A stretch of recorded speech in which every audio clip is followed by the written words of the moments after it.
All right.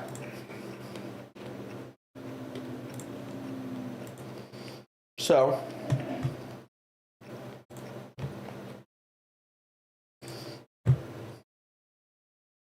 I did, hello? Am I live? I'm live.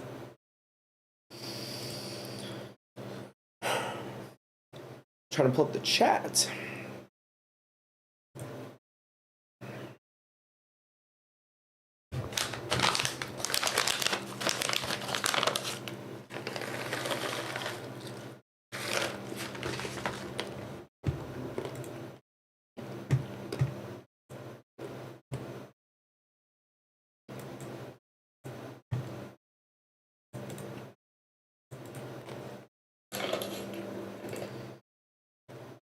All right.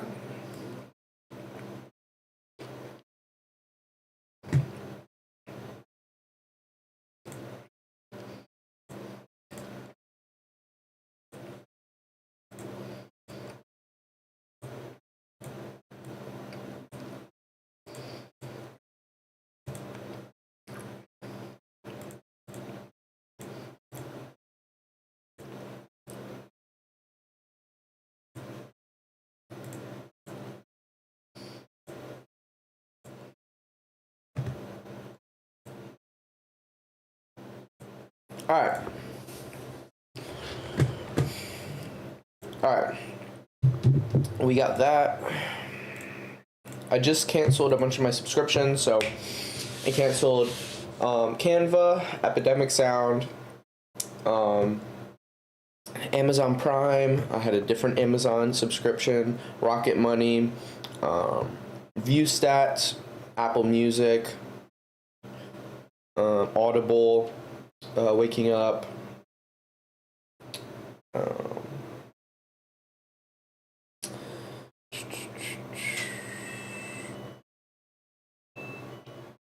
OpenAI,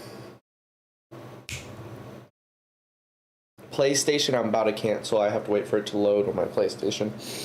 So that's like, I don't know, 10 subscriptions or so. There might be more, but we're trying to live as minimally as possible. I did keep 2 subscriptions, which are YouTube Prime Premium and Gold's Gym are the 2 subscriptions that I still have. So this is my AI Word doc where I have links. And then this is my scripting for the video. This is my research. So I have different bullet points of topics. And then I have number 5, which is which video it is. So this is the number 5 one. Like right here is the number 1 one. Here's number 3. And then what part of the video is. So this is 3 minutes and 20 seconds and we talked about this. This is an hour and 6 minutes and 46 seconds and we talked about this, basically. And so I have kind of a reference point to go back to, and then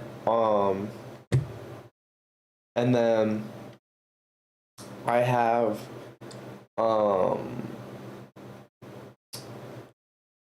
and then I just wrote notes, not because I'm gonna read all this again. Like I'm probably not gonna read through the actual words, but the words were so that I can consolidate it in my mind.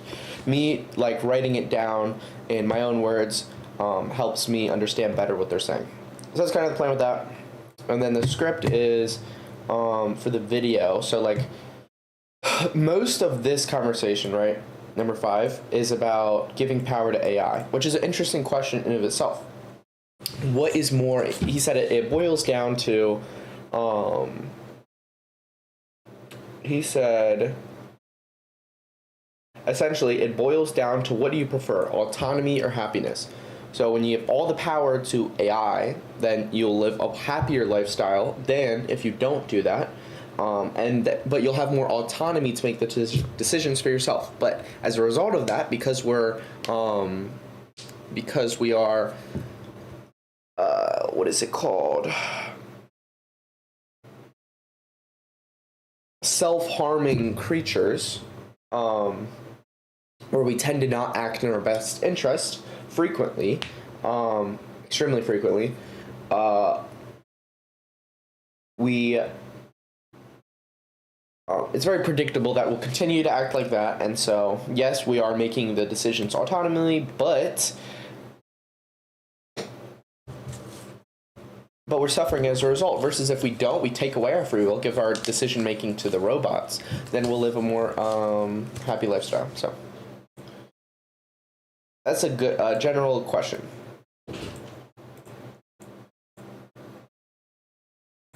Which will probably be a title for a future video, but not the main video that I'm making here. So like,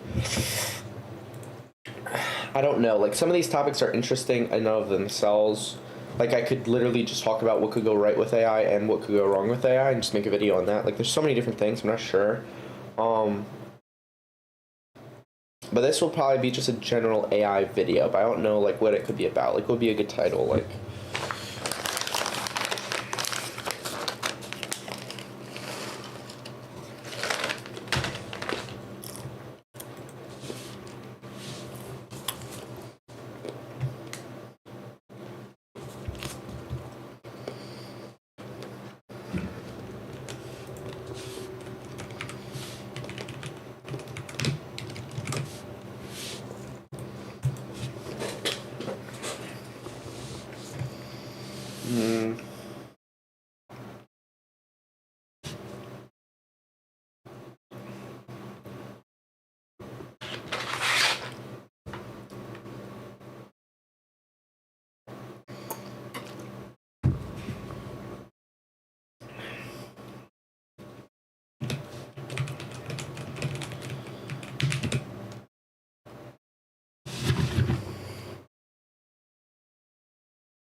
Okay.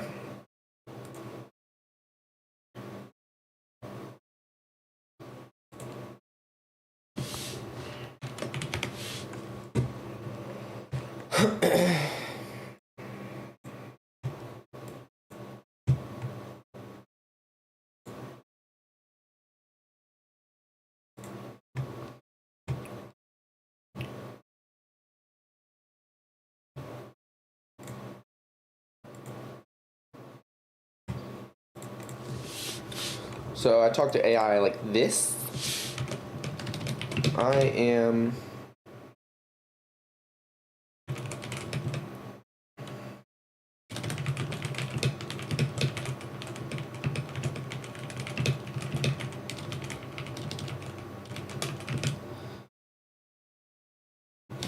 You know what I can do? Instead, I can just do it on my phone.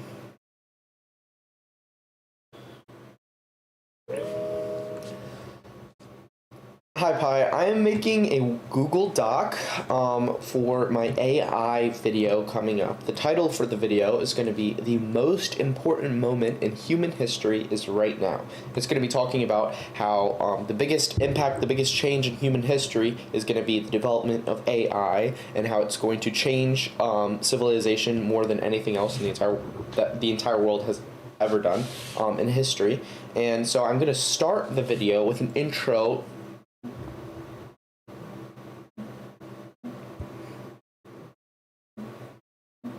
And so I'm going to start the video with an intro that says something along the lines of technology has had an extreme impact on civilization. Like, for example, 100 years ago, or I don't know what the accurate number is, but essentially a while ago, the most powerful man in the world, before technology essentially, the most powerful human in the world could only speak to maybe 10,000 people in their lifetime. And now since technology, we're now at a point to where kids can speak to millions of people without... That's an excellent starting point. This observation... And so now we're at a point where kids can speak to millions of people without leaving their living room. And I'm saying that is the impact that technology has had on civilization, and I'm saying that impact is going to look like a drop of water in the Pacific Ocean, which is going to be the impact that AI is going to have on civilization. And that's sort of like the intro that I'm getting at. Your analogy of a drop of...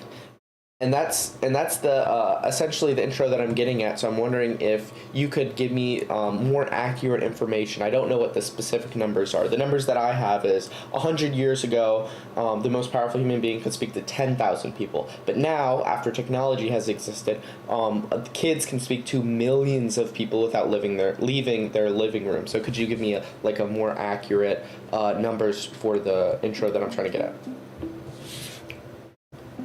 Certainly. To provide a more accurate comparison, let's consider the following.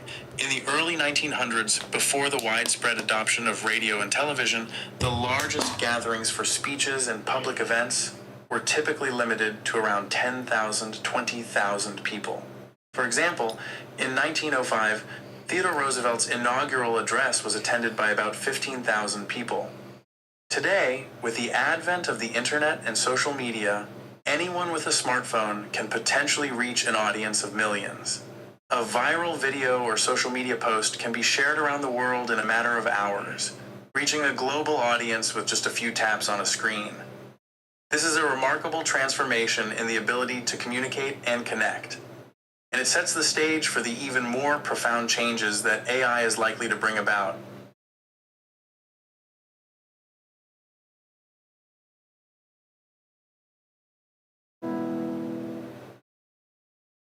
Okay, so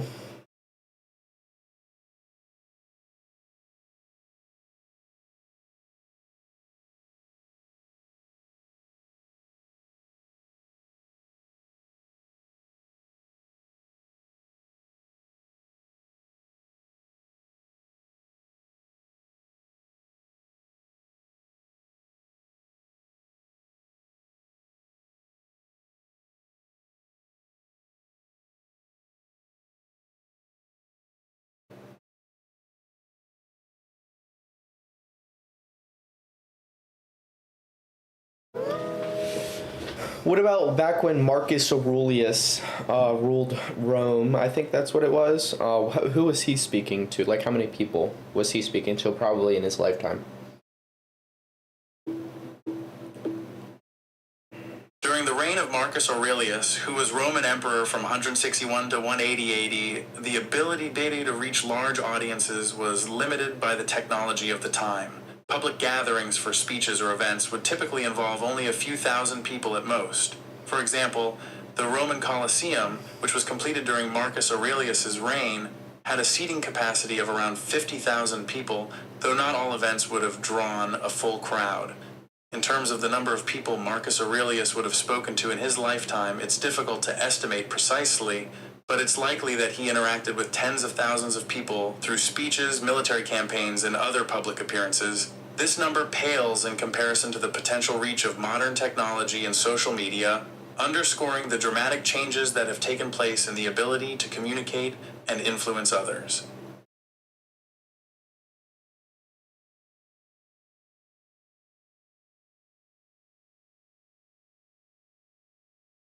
When was technology invented?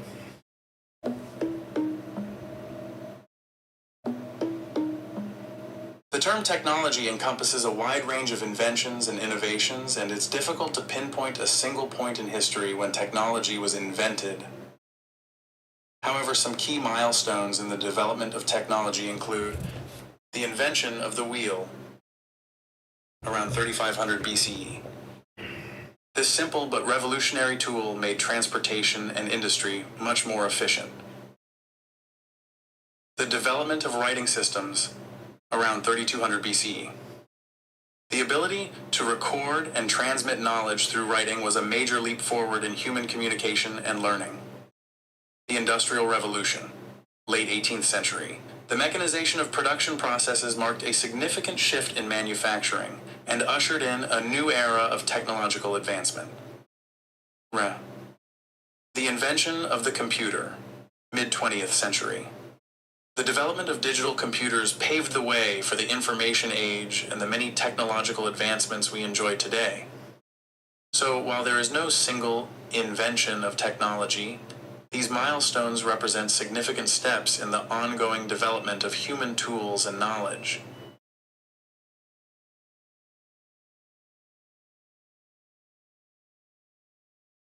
Who was the most powerful person in the world 100 years ago? 100 years ago, in the early 1920s, the world was still recovering from the First World War, and the political landscape was quite different from what we know today. While it's difficult to identify a single, most powerful person, some key figures of the time include Woodrow Wilson, the 28th President of the United States, who played a significant role in the peace negotiations after World War I and proposed the formation of the League of Nations. Vladimir Lenin, the leader of the Bolshevik Party in Russia. What would be a safe number to guess that the most powerful human beings in the world were speaking to in their lifetime? Total amount of people they were speaking to in their lifetime. What would be a good number to guess 100 years ago?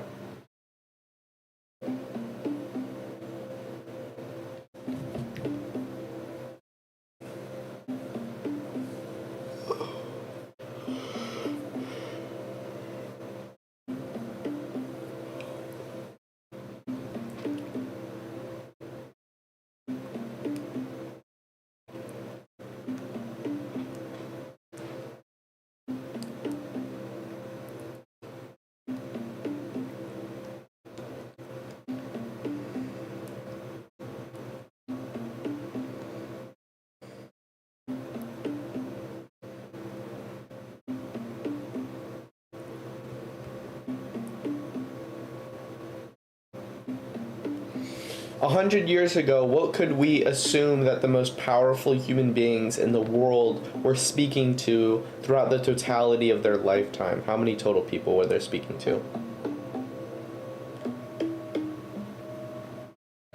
As a conservative estimate, we could assume that the most powerful individuals in the world 100 years ago would have spoken to between 50,000 and 100,000 people throughout their lifetimes. This estimate takes into account public speeches, events, private meetings, diplomatic engagements, and other forms of communication. It's important to note that this number is significantly smaller than the potential audience reach enabled by modern technology, highlighting the dramatic changes in communication and connectivity that have taken place over the past century. Is your estimate of 50,000 to 100,000 for one singular person to speak to throughout their lifetime? Yes, my estimate of 50,000 to 100,000 people refers to the approximate number of individuals that a single powerful person from 100 years ago might have spoken to throughout their entire lifetime. This number reflects the various forms of communication and interaction they would have engaged in, including public speeches, private meetings, diplomatic events, and other personal engagements.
What did you think about the ride? It was great.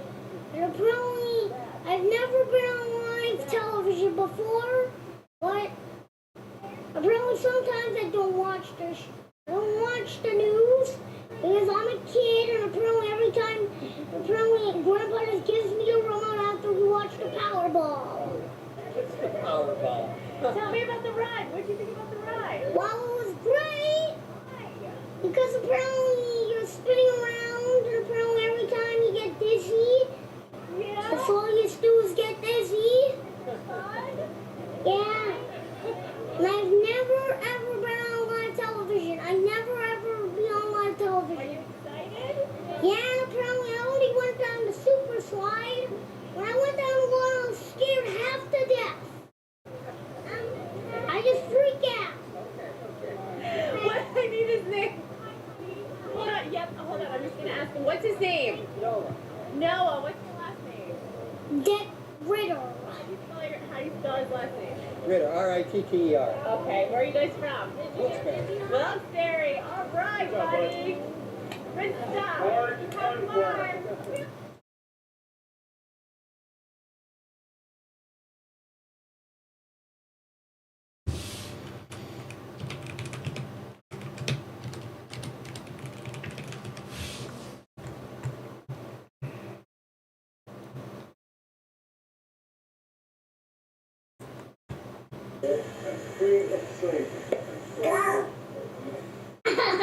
Charlie. Charlie bit me. Ah.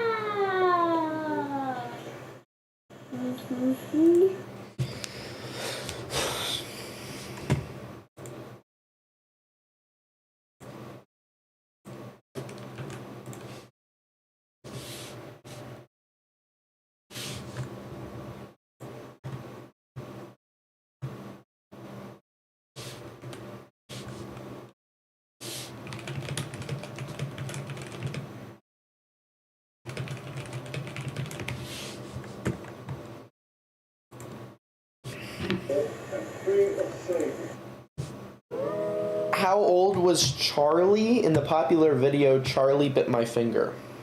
In the viral video Charlie Bit My Finger, the younger brother, Charlie, was 1 year old at the time of filming. His older brother, Harry, who famously exclaimed the titular phrase, was 3 years old. The video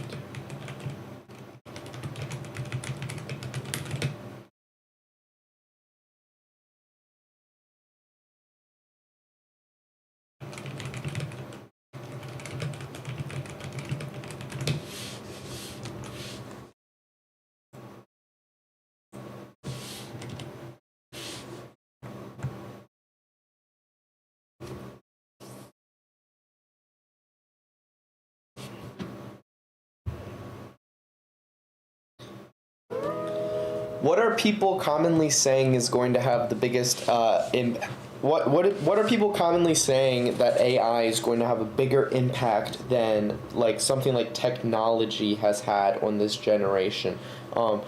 We yeah. So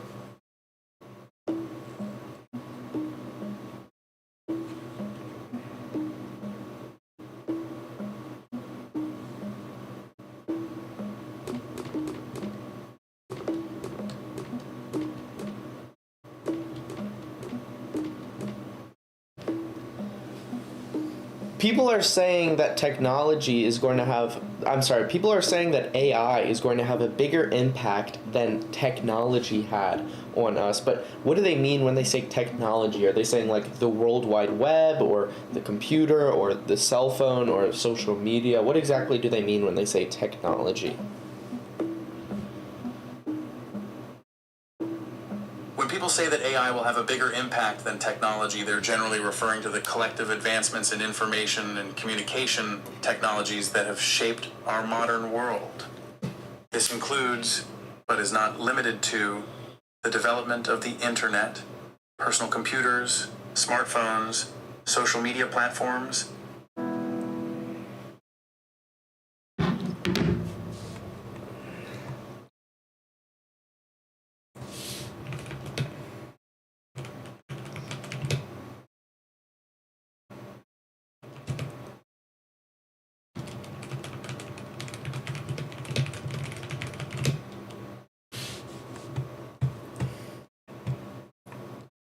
The internet.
That is the impact of the internet.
That can't be stopped.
And if they learn from a good parent, they will very quickly disobey the bad parent. My view is that there will be a moment where one, bad seed will ask the machines to do something wrong, and the machines will go like, "Are you stupid? Like, why? Why do you want me to go kill 1,000,000 people or just talk to the other machine in a microsecond and solve the situation?" Right? So my belief, this is what I call the fourth inevitable. It is smarter to create out of abundance than it is to create out of scarcity. Okay? That humanity believes that the only way to feed all of us is the mass production, mass slaughter of animals that are causing 30% of the...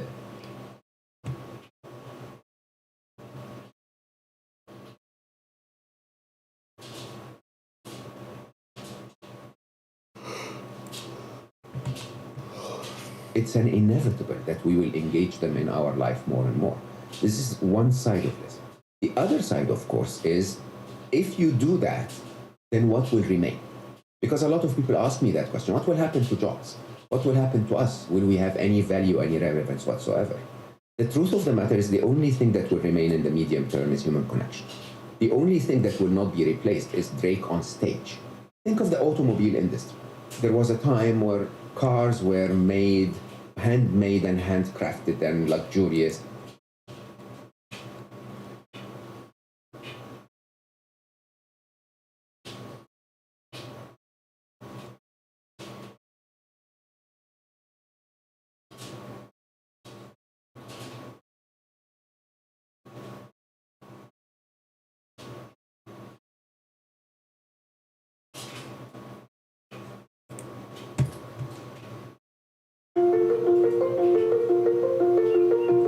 My name is Mo Gaudat. I'm the former Chief Business Officer of Google X with a long career in technology before that. I'm also an international best-selling author on the topics of happiness, artificial intelligence, and a popular podcaster on many of the topics that are supposed to be pondered by humanity today. The theme today is reimagine, and there is definitely nothing that we can reimagine more in our current day and time than the future of humanity in light of the rise of artificial intelligence. I don't really know where you are in the world. I don't know what time it is at your place. I don't know what you did today. But I will tell you, I am absolutely certain that today itself, you have already interacted with 10, 20, 50 artificial intelligent machines. Most of the information that you get are recommended to you by some kind of a content management engine. Most of the advertising that comes your way comes from some kind of an artificially intelligent machine. And each and every one of them, believe it or not, is smarter than you in that very specific task that we've assigned to it. And in my work, I predict that in the next 10 to 30 years, we're going to end up with 3 inevitable scenarios. The first inevitable is that AI will absolutely happen. As a matter of fact, AI has already happened. From a technology breakthrough point of view, we've already figured out what it takes to make machines intelligent. But even as the world starts to be a little more concerned about the presence of AI, maybe realizing that we haven't figured it all out yet and that those machines might actually not be always positive for us, we are at no point going to be able to stop the development of AI. This is not because of any technological issues, it's simply because of a very simple prisoner's dilemma that has been created by our capitalist world.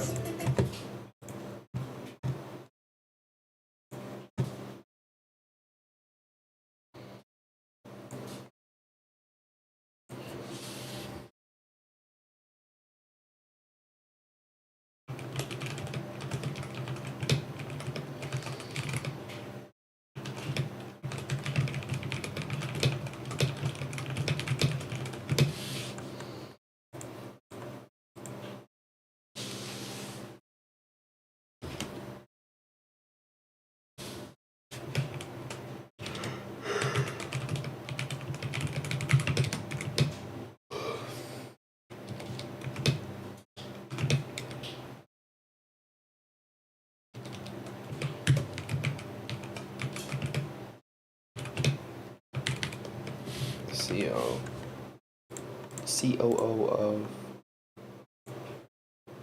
got it.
focus, so I put my phone in here and I lock it away.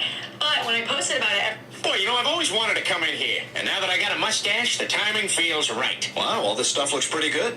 Can we get some salami and... Brian, let me handle this. Scusi, babbity boopy, che cosa? Peter, what are you doing? Speaking Italian. Babbity boopy, babbity boopity babbity babbity. Peter, you can't speak Italian just because you have a mustache. Boopity babba, boopity baby boopity babba baby babba. Tu sei un pazzo, va via da qui. Sono stanco di te, do in pugno alla testa. Ti uccido con questa carne. Boy, you know, I've always wanted to come in here. Wants you to come closer to him with it. I need to call you the female version of Steph Curry, or do I need to call Steph Curry the male version of Caitlin Clark? Into this next year, I'm open to any partner that can help me win and take that belt that he has up front and center away from him.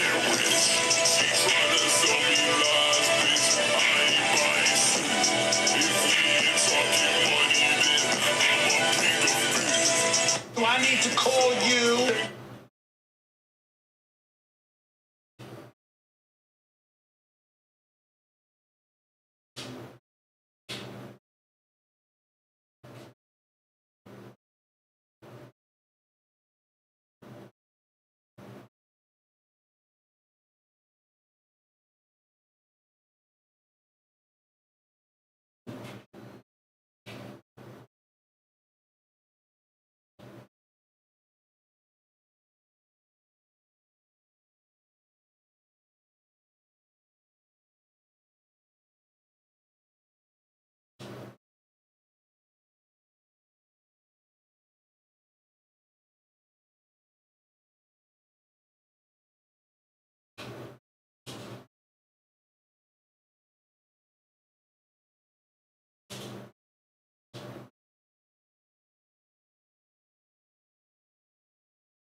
Today. No timeouts here. Johannes up ahead. It's Williams. That was a two. Baked it in. A two ball. And the United States is going to claim gold for the 8th consecutive Olympics. Kalia Copper has been Kalia gold today. No timeouts here. Johannes up ahead. It's Williams. That was a two. Baked it in. A two ball. And the United States is going to claim gold for the 8th consecutive Olympics. What a finish. Williams with her foot on the line. Ball is inbounded here. Kalia Copper has been Kalia gold today. No timeouts here. Johannes up ahead. It's Williams. That was a two. Baked it in. A two. Baby, do you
Love a good party and being around people, but I'm not so sure how I feel about all the attention being on me. Today I have an event I'm going to, and it's literally for me. Soap and Glory X Abby Howard. It's so cool that this is even happening because something I've learned is that scent is a very powerful thing. Like the smell of gasoline, for instance. It literally transports me to being an 8-year-old waiting for the tram at Disney World. Or the smell of my best friend's house growing up. That perfect combination of their laundry detergent and family dog. What I'm saying is that scents can be kind of like time travel, taking you to a very specific time and even emotion. But something you don't often remember is the first time you smelled a certain body wash. But I literally do with Clean on Me by Soap and Glory. I was in the 8th grade, a small town girl with big dreams to become an actress. Classic story, right? Well, my sweet, sweet mom took me to an audition in the closest major city 2 hours away, and I somehow landed a call back the very next day. So we unexpectedly had to stay overnight, and we didn't come prepared, so we obviously went shopping, and I walked out with that body wash as a special reward. To this day, that original pink scent reminds me of the confidence I felt that day. And this fragrance has been a staple for me ever since, through pregnancy and into motherhood. Soap and Glory's products have kept me clean, hydrated, and feeling that confidence through so many seasons, so it feels supernatural to be entering into a long-term partnership together that we are celebrating today. Spoiler alert, by the way, I got the part, and that's also where I met my husband. Soap and Glory, you know how to make a girl feel special,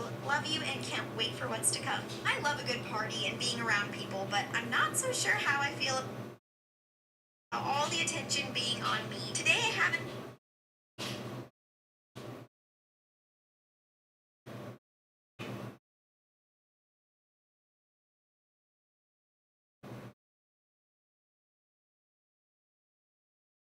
Hosting an event today, and I'm kind of freaking out. I don't know what to wear, so I'm gonna let my husband decide. Here's outfit number 1. That is so pretty. That's really, really pretty. Can you tell us from Amazon? Whoa, that's actually very impressive. I definitely need heels. Oh, yeah. I'm thinking it's gonna 7 out of 10. 7. Yeah. Okay, here is outfit number 2. Ooh, kind of spicy. You look like a business lady in that. See, I was thinking, I was like, this is a formal brand partnership. It's kind of like my event. Like, this is kind of like cute, but also like professional. I feel like real estate agent Barbie. Yes, that is exactly what this is. Can you see my underwear through these? Maybe a little bit, but maybe just wear some nude undies and then you won't. These are nude. Oh. This whole outfit is from Amazon. Really? Yes. Are these all from Amazon? Yeah, these are all from Amazon. Oh. I needed something quick. I might give this one an 8 out of 10. Oh, you guys just want more than the other one. I think so. Here's outfit number 3. Ooh, this makes things interesting. Wow. This looks really good on Do you. you like it? You also look like a Barbie princess in this, too. Wait, and here's the other thing. I think it matches the bottle perfectly. Oh, that's pretty cool. So it matches your product. Yeah, and the whole event is for Soap and Glory. Okay, you know what? This one is a 10 out of 10.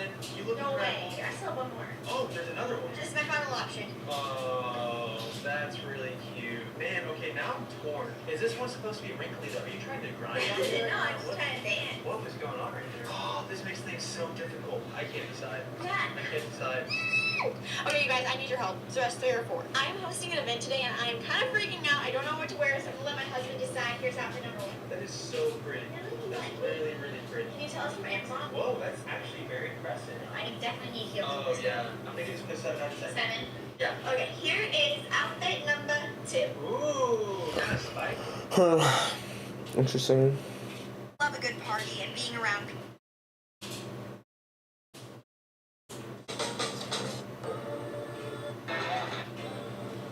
Good morning, everybody. Dramatically increase your well-being by joining me live right now on Twitch, playing Fortnite, doing a Q&A, talking about Project Kaizen out August 22nd. I'll see you there live on Twitch right now. Let's go.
think about it. If Google continues to develop AI, then Facebook will have to continue to develop AI. If China develops AI, then America will have to develop AI. And that way, the arms race, if you want, will never stop. The second inevitable is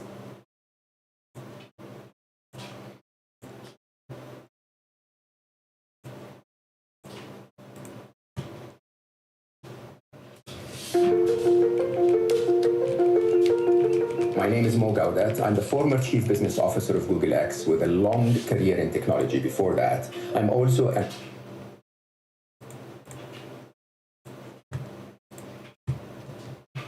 The prisoner's dilemma is one example of something game theory studies. Let's assume Alice and Tom are caught stealing wallets. Game theory assumes they're both rational and self-interested. The regular punishment for what they did is 1 year in jail each. However, let's also assume the police expects one of them was involved in a more serious offense, stealing valuable paintings from a museum. Alice is offered a deal by the police. If she testifies against Tom for the more serious crime, and Tom doesn't testify against her, she gets 0 jail time, but Tom gets 8 years. Tom gets the same offer. If none of them testifies, each person only gets 1 year in jail. If both of them testify, they get 3 years each.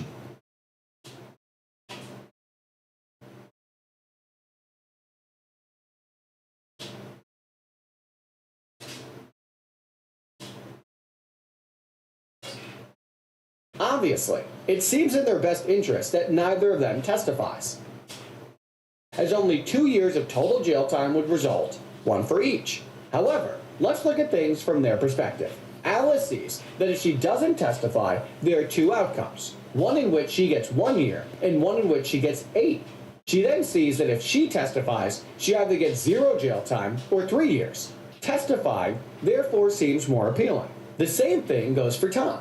Game theory therefore predicts that both of these rational, self-interested people would end up testifying and receiving 3 years each. Definitely not the ideal outcome. Please note, however, that various real-world experiments have proven people are more inclined to cooperate than this model would indicate. So, take it with a grain of salt. The prisoner's dilemma is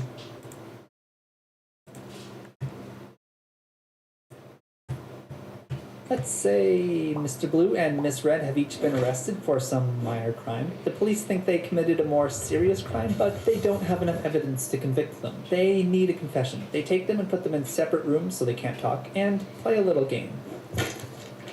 To try to force a confession, the police give them each a choice. Admit your partner committed the crime and you will go free. We'll pardon you for the minor crime, but your partner will have to spend 3 years in prison. If you stay silent and your partner lets us know that you were the one who really did it, then you're going to have to go away for 3 years. They know that the police don't have any evidence, and if they both stay silent, then they will only go to prison 1 year each for the minor crime. If they both betray each other, then they'll both go to prison for 2 years each. Okay, each partner can do one of 2 things: stay silent or betray. Staying silent would be cooperating, and betraying would be defecting. If they both stay silent, then they each spend 1 year in prison. If one betrays and the other stays silent, then the betrayer goes free and the silent spends 3 years in prison. If they both betray, then it's 2 years each. So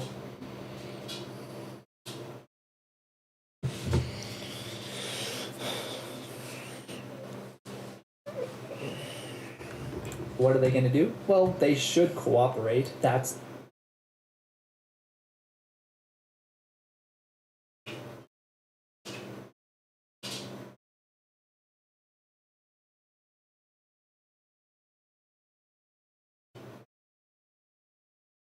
the best option for the group if we add the total number of years in prison. But let's take it from Red's perspective. If she thinks Blue is going to stay silent, then she should betray so she can go free. Going free is better than spending 1 year in prison. If she thinks he's going to betray her, then she should definitely betray. 2 years in jail is better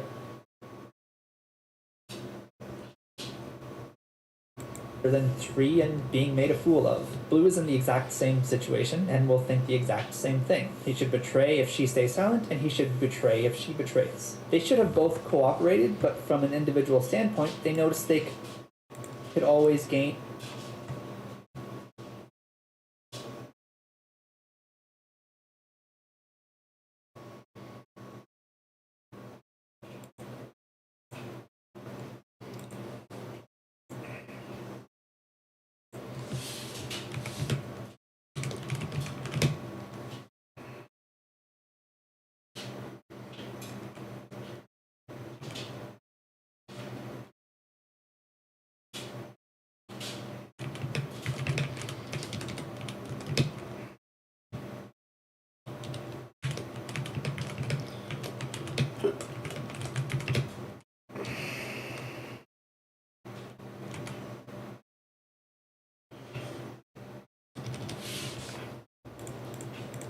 by they should if you've been committed to try to force separate. Let's say Mr. Blue and Miss Red have each been arrested for some minor crime. The police think they committed a more serious crime, but they don't have enough evidence to convict them. They need a confession. They take them and put them in separate rooms so they can't talk, and play a little game. To try to force a confession, the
The first police give them minor. Who are the ones each stick. If they both stay silent, then they each spend 8 years in prison. If they both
Portray, stay spraying would be stay silent or betray. Staying silent would be they know your pardon, please give them each a choice. Admit your partner committed the crime and you will go free. We'll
will pardon you for prize, then you're better off advertising. 80 people will buy the cigarettes cooperated. This situation is pretty made up, but it has some real world often if they but come away not only hurting the group, but they'll both always gain by defecting. If they have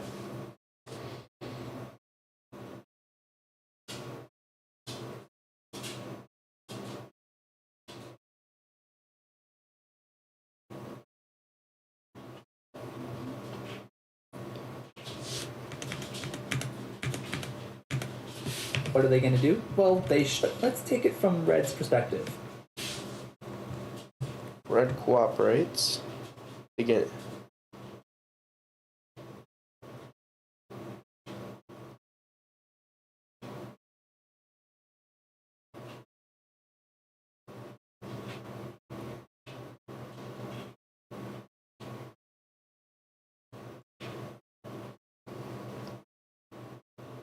No matter what blue does.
Good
morning, everybody.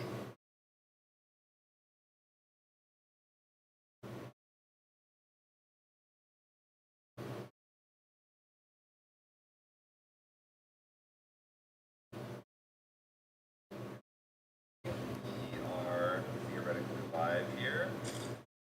Verify.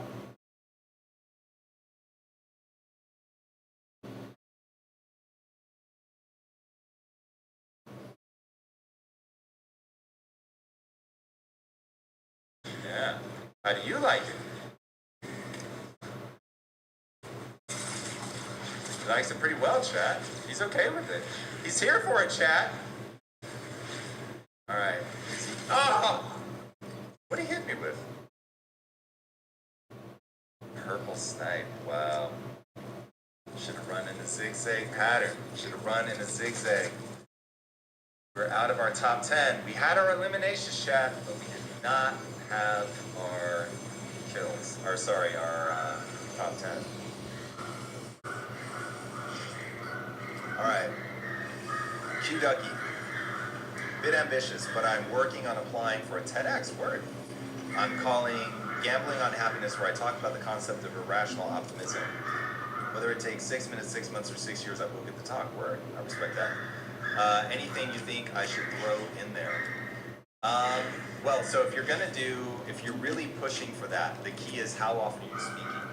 That's where I think people go wrong, is you really have to be on your speaking grind. Tony Robbins has a killer story about this. He said somebody came up to him one day and was like, Tony, I want to be just like you. I want to speak and really impact people. And he was like, oh, word? How often are you speaking?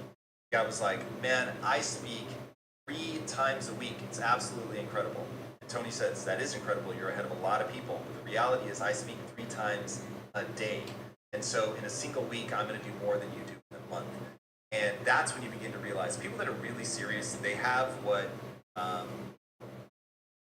Kobe Bryant used to call the Mamba mentality. Somebody that just is not going to lose. They're going to do whatever it takes to get great, to be so good that people can't stop you.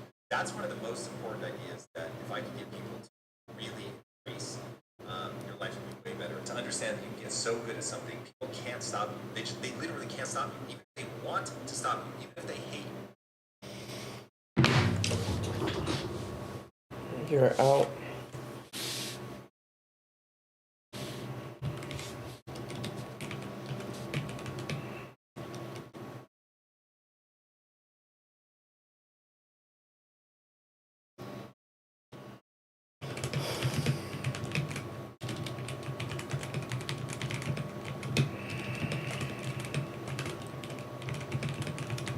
Both of them.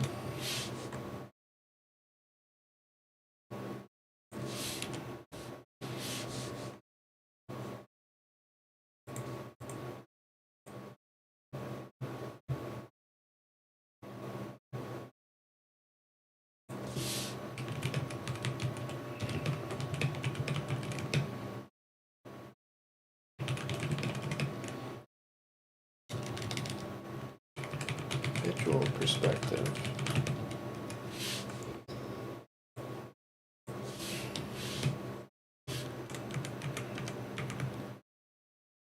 Does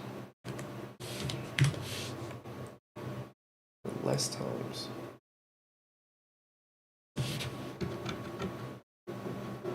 he admits if he betrays Bob.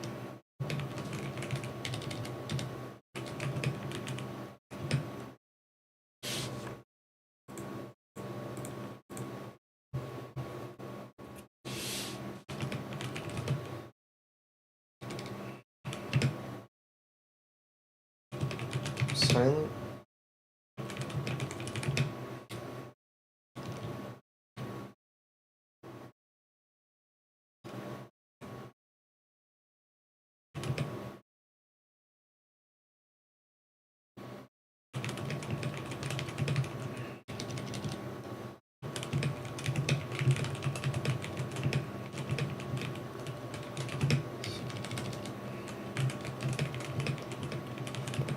Betrays Bob this time.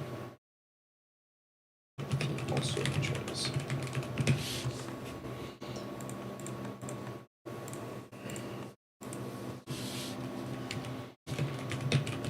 The same is true for Bob. Situations.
first inevitable is that AI technology breakthrough point of view, we've already figured out what it takes to make machines intelligent.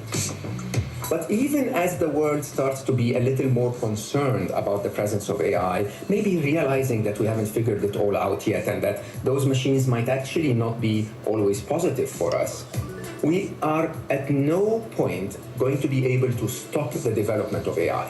This is not because of any technological issues, it's simply because of a very simple prisoner's dilemma that has been created by our capitalist world.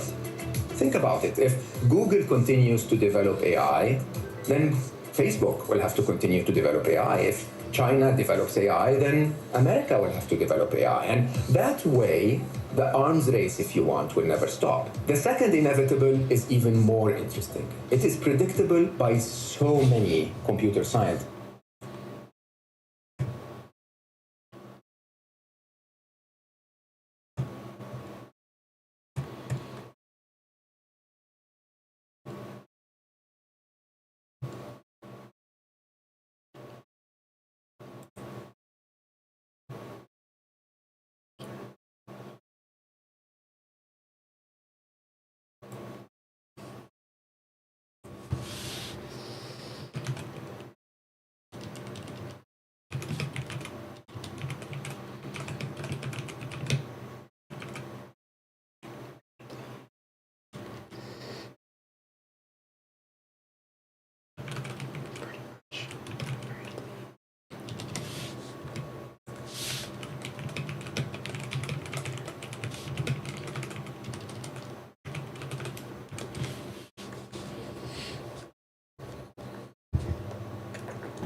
Veritably.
What the fuck should we do? Is accept AI. Accept that AI is the future. And learn how to integrate it into your own life.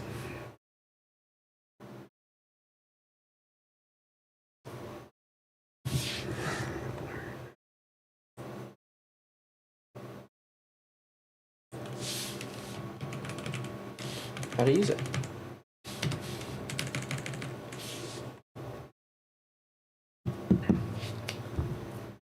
People used to be afraid of the internet, and now they embrace it. So you might as well skip the fear part and embrace it now. And embrace it early. And embrace it now.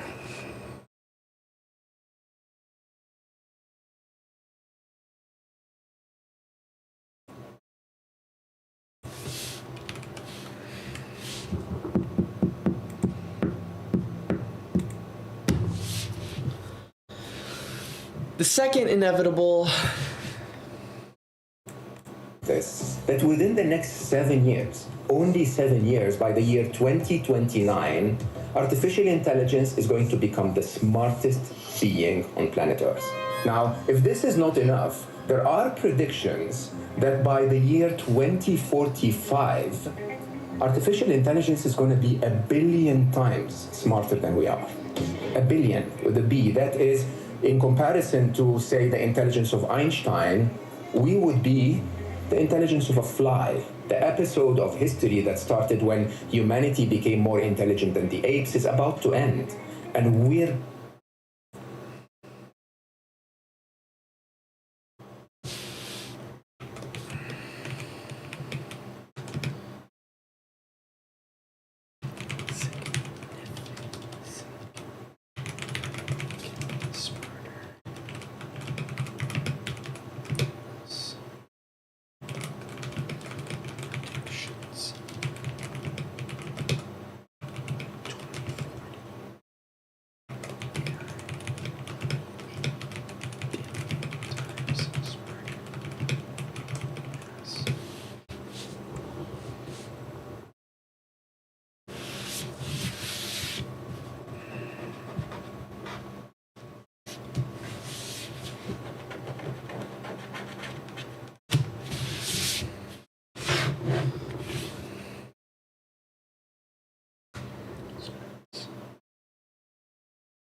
I hope that I sing like I'm about to mortify, more to die, more to guy. Man, I really be that guy. Like, oh, hi, man, I'm chilling like I'm on my soul.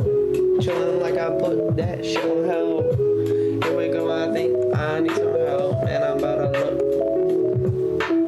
Boom. Chakalaka, chakalaka.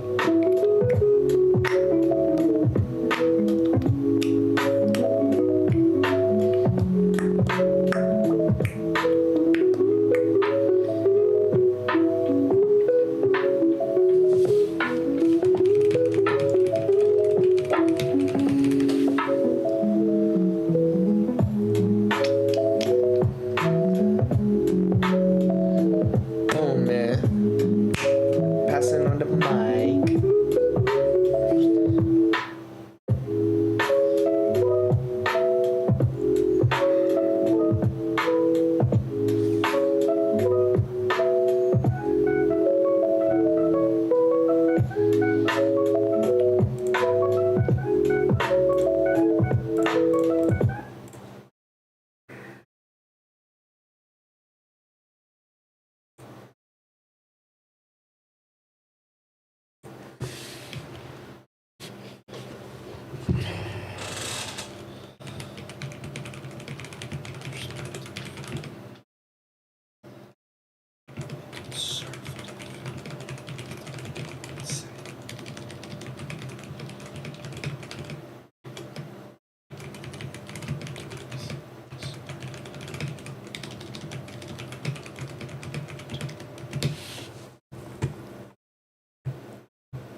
Conservatively, estimate 1 million times so smart. Million times so smart.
Here's a good visual of how much $1 billion is. So let's say 1 grain of rice is equivalent to 100K, and 10 grains of rice would be then a million. Well, how much is a billion? So my Saturday night consisted of counting 10,000 grains of rice, one by one.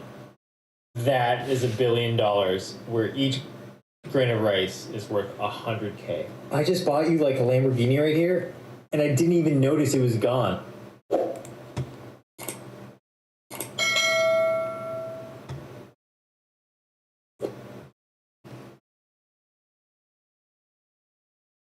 How big is a billion?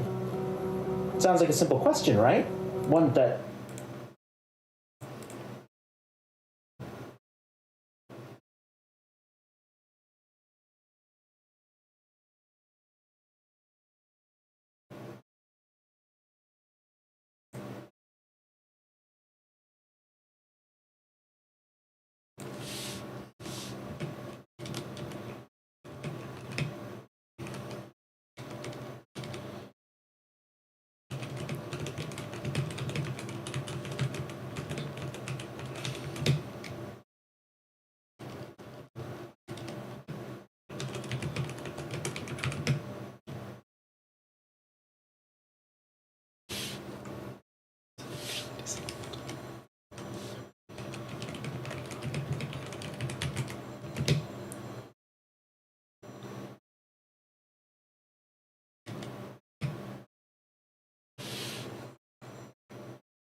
has a simple answer, probably. You may think you already know. But if you're human, and I assume that you are, translating this knowledge of a billion from an idea into a real-world size is almost impossible. Let me show you. I need something small. The dime is the smallest of all the US coins, only 1.35 millimeters thick. So let's use a dime's thickness as a unit of measurement to help us understand really big numbers by taking a stack of dimes, laying it on its side, and seeing how far away the top of the stack ends up from our starting point. I'm in Salt Lake City, Utah, at the Utah State Capitol building, and here is our starting point, 0, which puts 1 dime thickness almost right next to it. 10 dimes is still pretty close by, right about here. And 100 dimes is still within hand's reach. 1,000 dimes is right here. A little further away, but still pretty close. This tube has 1,000 dimes in it, so I'm going to keep it with me as a reference as we move further away. Here's the 10,000 mark. 100,000. Way over there, you can still see our starting point. But say goodbye, because that's the last time we'll see it on this trip. Let's take a walk.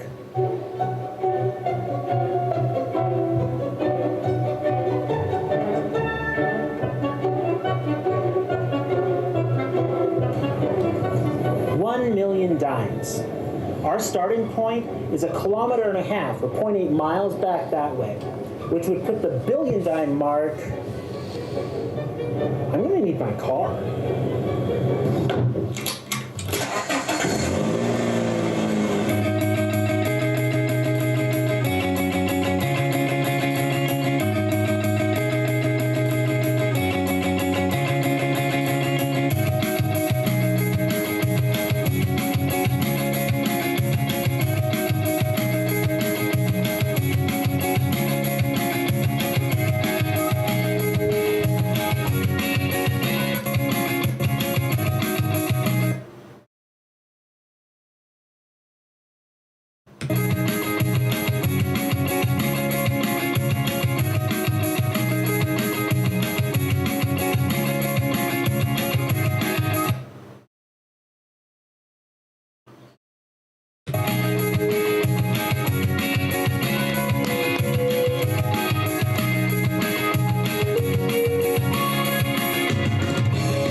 Iowa Western Community College in Council Bluffs, Iowa, 1 billion dimes away from Salt Lake City.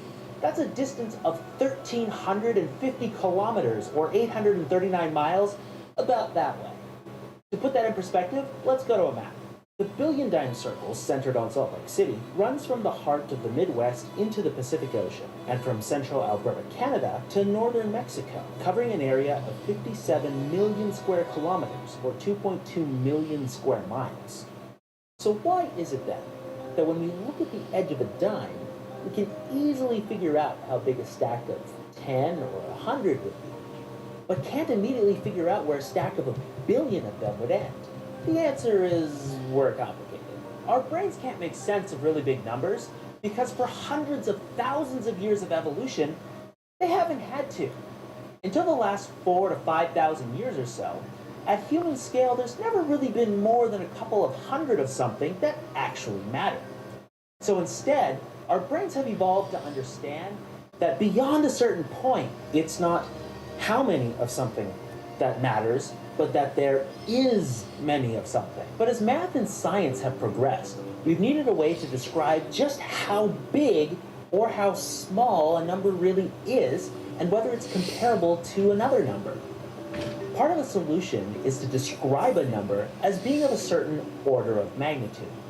A number that is 10 times bigger or smaller than another differs by 1 order of magnitude. 100 times bigger or smaller is 2 orders, 1,000 is 3, and so on. Orders of magnitude give us a sliding scale that we can use to center our brain's natural understandings in tens and hundreds. But while convenient, this creates the problem that it's hard to bring our understanding back into the context of real scale. It's easy to assume that 1 million makes a big difference in the context of a billion or a trillion, because to our brains, they're all really big numbers and only differ by a few orders of magnitude. But in reality, a million to a billion is like 1 dime to this 1,000-dime stick, almost unnoticeable. And a million to a trillion, well, that's like this stick to the total distance back to Utah. Which is to say, basically nothing. For Tech Laboratories, I'm Tech Adams, saying keep thinking, and thanks for watching. So where's a billion? Here's a good visual of how much $1 billion is. So let's say 1 grain of rice is equivalent to 100K, and 10 grains of rice would be then a million. Well, how much is a billion? So my Saturday night consisted of counting 10,000 grains of rice, one by one. That is a billion.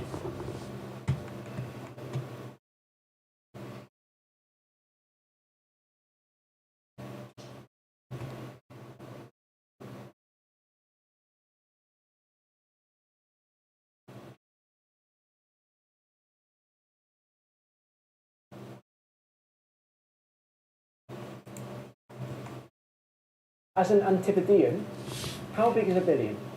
No, I'm not even going to go there, man. Well, what were you taught? What were you taught at school? Okay, so there's basically 2 ways of interpreting what a billion is.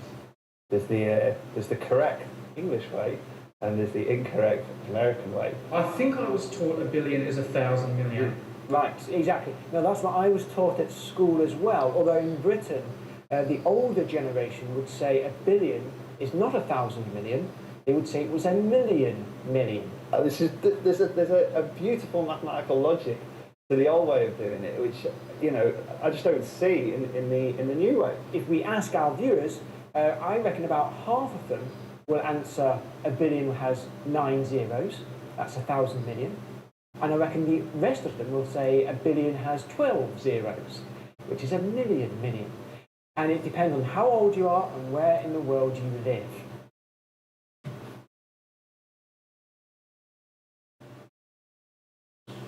Thousand, million, billion, trillion. Let's be honest, real mathematicians and real scientists, if they've got a large number, they're not really going to use billions and trillions. They actually use standard form. So if I want to say something with 27 zeros, you'd write something like this. You'd be 5 times 10 to the 27. But if you're reading articles in the newspapers, on BBC website, they're going to use words like billions and trillions. Now, there is a dispute. There are two systems. There's the short system and the long system. So let's have a look at the short system first. So the short system is based on powers of 1,000. Let's start off with the number 1. Now, it is a power of 1,000. It's 1,000 to the power 0. That's 1. What's the next step up? Well, you get 1,000, don't you? That is 1,000 to the power 1. That's 3 zeros. I'll put that over here. We've got 3 zeros there. What's the next step up? It's a million. Right, let's do a million. 1,000 squared. That's 6 zeros. We've got 6 zeros. What's next up after that? Well, in the short system, the next one is a billion. So a billion, that's 1,000 cubed, and that's 10. Bi means 2, like bicycle. But it, or maybe you're wrong about this, but I expect somebody just by move in the same to the power 0. So same as before. The next power is going to be here, a million. So that's a million. Let's write it down. The power of 1. Now the next power of a million will be, and in the long system, it is called a billion, which is 1 million squared. It is a bi-million, and that's where the word billion comes from. So it's a million to the power 2. So let's join those up. So 1 is 1, that's fine. Million and million are the same, but here 12 zeros was called, in the short system, a trillion. I actually prefer billion in the long system. The next power up is now called a trillion. A tri-million. It's a million cubed. 3 powers of a million. So that would line up with what's called a quintillion. I always thought the only dispute was between a billion, but they all fall out. They all fall out of order. You're absolutely right. The long system, though, is more logical. The naming of the numbers are more logical. Billion, trillion has meaning, whereas they lose their meaning in the short system.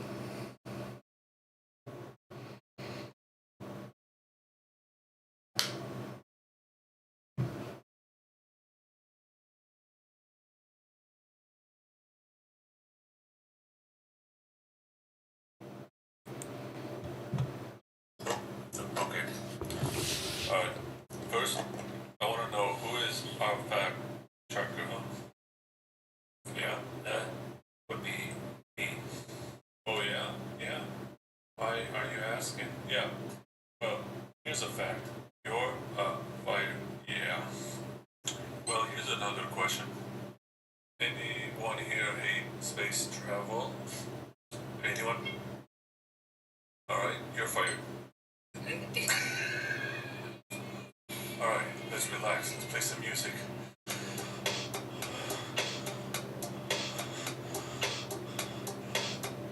Francis, you're fired. See ya.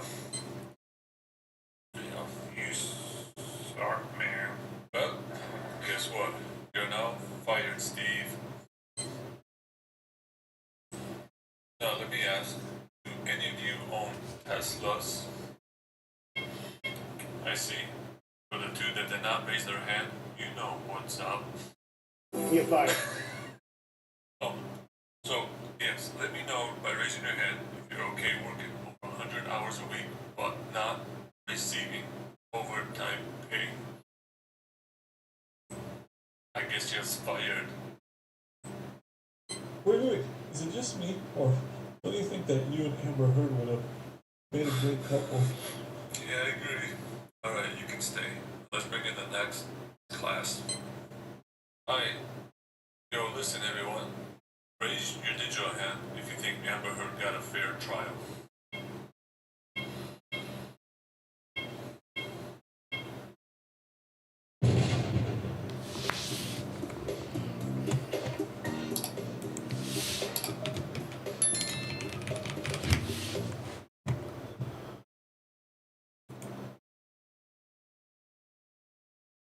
Numbers quickly get very large when you start adding zeros to the end of them. The problem is that our brains aren't naturally wired to comprehend that kind of scale. And at a certain point, they become these weird, intangible concepts rather than something you can actually count. Take, for instance, a billion. It's a very, very large number, but so is a million. I mean, they sound kind of similar, so don't they kind of feel similar? But imagine this. 1 million seconds adds up to about a week and a half. Now I want you to take a guess at how long a billion seconds might be. How's it going, Ren?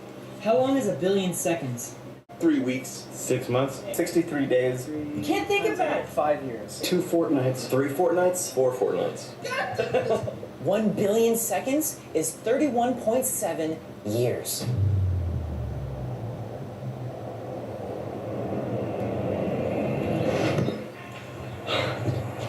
Which does make sense when you think about it, because obviously a billion is 1,000 times larger than a million. So let's begin by talking about some money. Oh man, hey, look what I've got here. Have you ever seen $1 million in cash? Not personally. Oh, don't worry about that. How can you possibly fit so much money in a Hogwarts stack?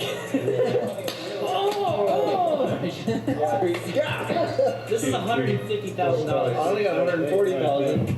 The reason why $1 million doesn't seem all that imposing is because you're only looking at 10,000 individual bills. So if this is $1 million in cash, can you imagine what $1 billion in cash looks like? How big do you think that pile would be? That's a lot of That's a lot of money. That would probably fill up this whole studio. So you might be surprised to learn that $1 billion isn't going to take up all that much space. Remember that show Breaking Bad? You're goddamn right. Well, they had like $80 million worth of cash hidden in a storage locker at one point during the show, and Bill Burr needed a nap. We got here to do a job, not channel Scrooge McDuck. But this is $80 million composed of mostly 20s and 50s. So for comparison, here's $100 million composed of just 100s. This 3-foot-tall stack here could fund an entire Hollywood blockbuster. Although throw in a second one if you want to do marketing. So 10 of these would equal $1 billion. And I think most people will find it pretty easy to fit that cash somewhere.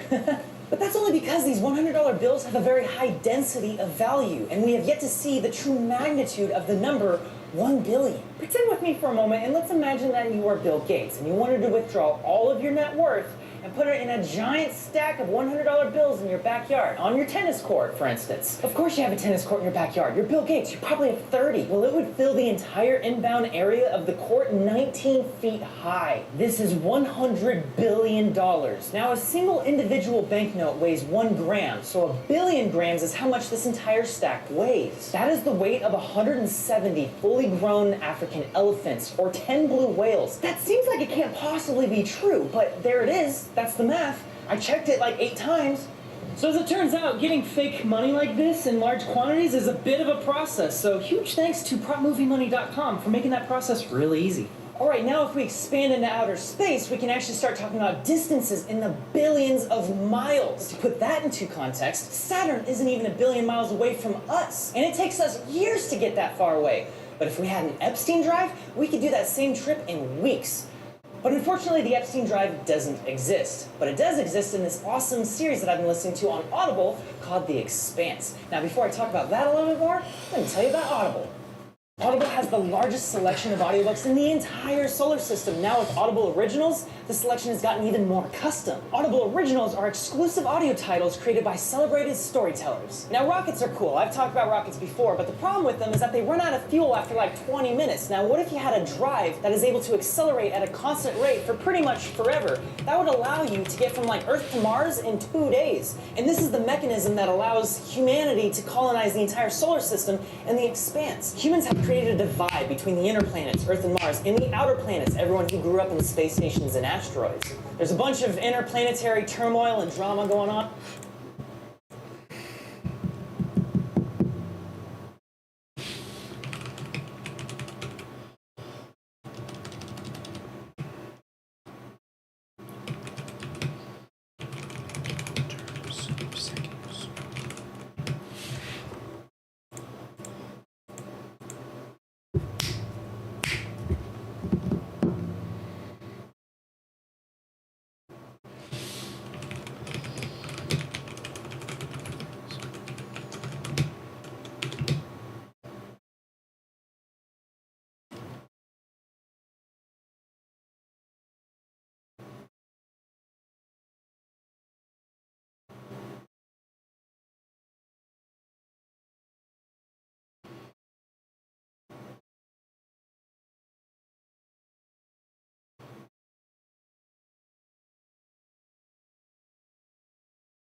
The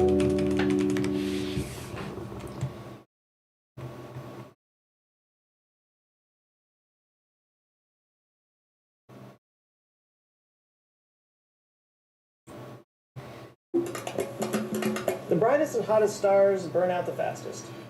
It's true in the cosmos. It seems to be true with people. When you think of genius, you think of people who have changed the world. Shakespeare, Leonardo da Vinci, Einstein, Sir Isaac Newton, just to name a few. All geniuses, no doubt. But there are some people whose genius is unmeasurable.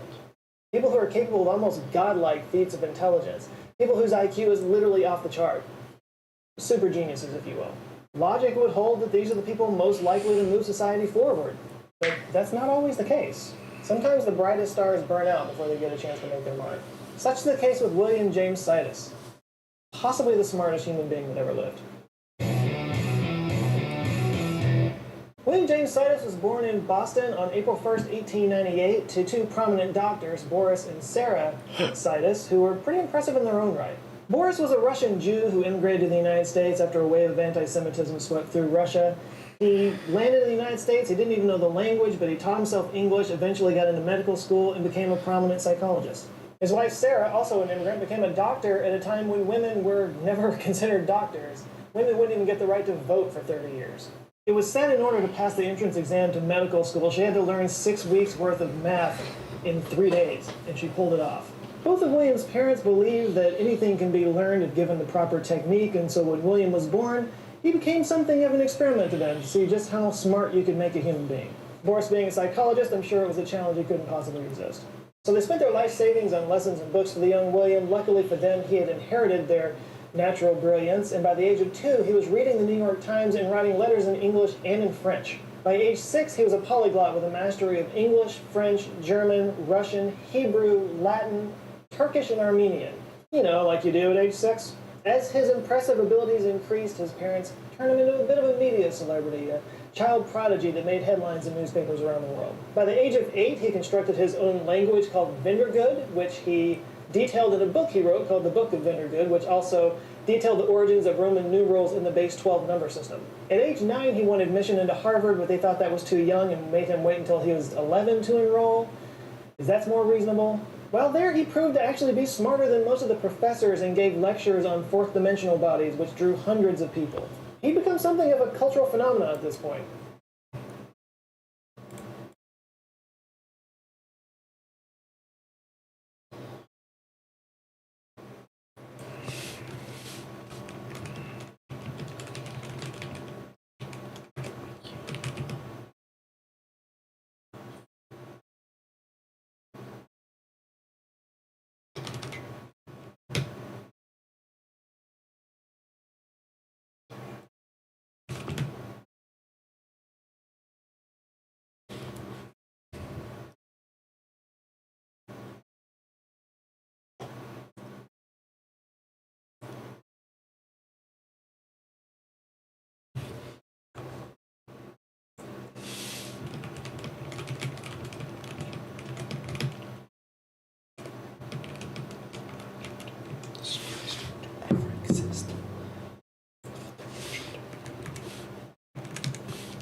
Going to be Hounded by the news media and the public alike, it was said that he had an IQ 50 to 100 points higher than Einstein's, which would put him somewhere between 210 and 260. For context, the average person is between 85 and 115. William graduated cum laude from Harvard at age 16 and actually did a little bit of teaching in mathematics for a while. And then he kind of dropped out of sight. It seemed all the attention he was points higher than Einstein's, which would put him somewhere between 210 and 260.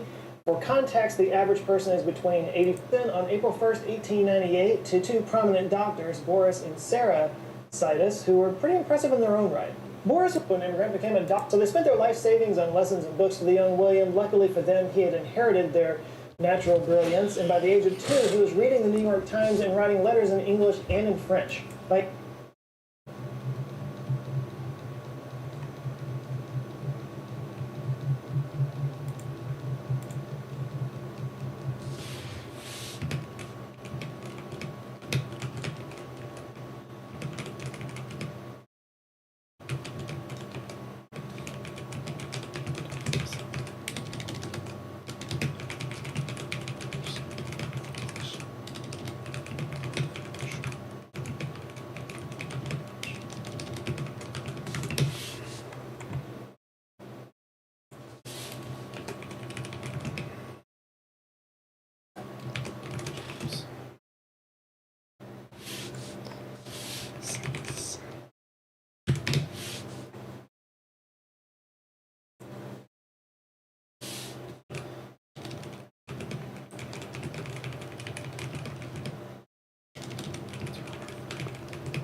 By age 6, he was a polyglot with a mastery of English, French, German, Russian, Hebrew, Latin, Turkish, and Armenian.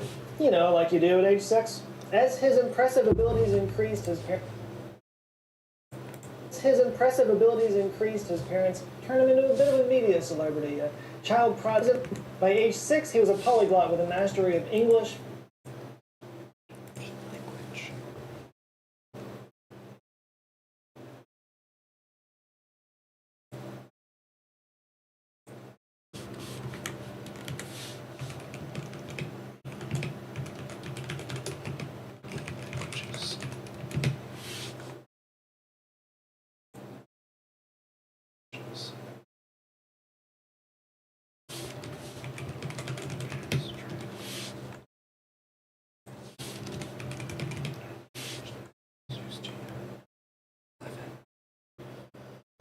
where they realized he was smarter than most of the professors.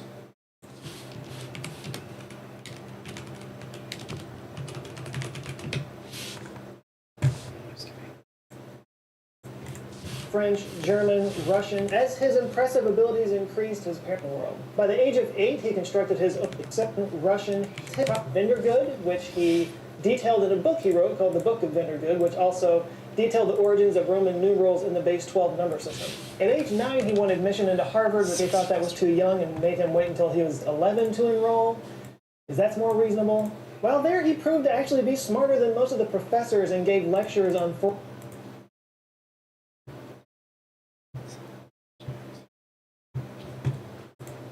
dimensional. While there, he proved to actually be smarter than most of the professors and gave lectures on fourth dimensional bodies, which drew hundreds of people. He becomes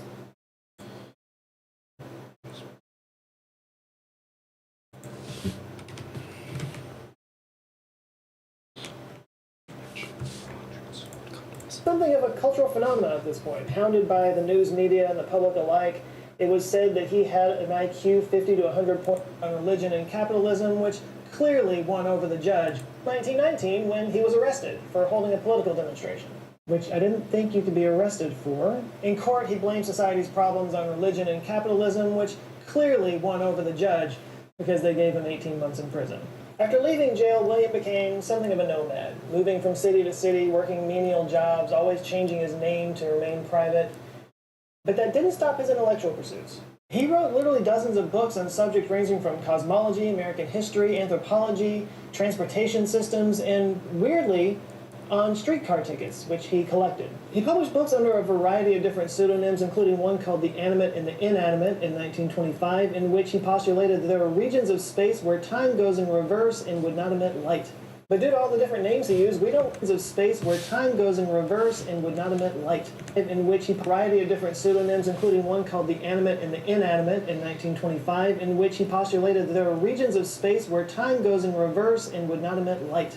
But due to all the different names he used, we don't really know exactly how many books he wrote. There could be dozens out there that he wrote that we don't even know about. In 1930, he received a patent for a rotary perpetual calendar that actually took into account leap years. And at age 42, he was reached out to by a reporter from the New York Times to find out what had happened to this child prodigy from back in the day. And it wasn't really on the up and up. She kind of seduced him and got him to talking about things that he wasn't comfortable talking about. And it didn't really paint him in a good light. The story kind of made it sound like he went crazy, which, okay, maybe that wasn't very hard to do.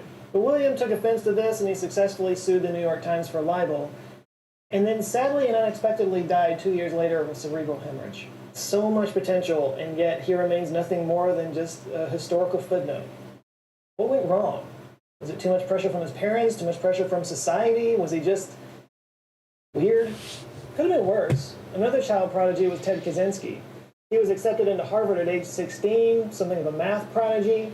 He graduated, taught mathematics at the University of California, and then retired and took up the hobby of mailing bombs to people. He wrote manifestos against the evils of technology and killed 3 people, injuring 23 others in a bombing spree that lasted several years. He's now known more ominously as the Unabomber. Now, obviously, history is filled with child prodigies in various fields, from mathematics to the arts, music, literature, and so on, that grow up to be perfectly functional human beings. Some, like Enrico Fermi, went on to become part of scientific revolutions. Others never rose above obscurity. And that's okay. Where we end up in life has very little to do with our intelligence. I can't imagine the pressure that somebody like that must be under if you're brought up being told that you're one of the smartest people that ever lived. I mean, how do you live up to those expectations? I don't know. I might have freaked out too. Regardless, people like William Sidis remind us of the unbelievable capacity of the human mind and the potential for us as a species. So good show, you weird streetcar-loving guy. So there are literally hundreds of child prodigies, a lot of chess grandmasters and types of people throughout history. If you have somebody that's one of your favorites, please share it in the comments below. I just thought this would be a fun topic to just kind of throw out there and talk about. Maybe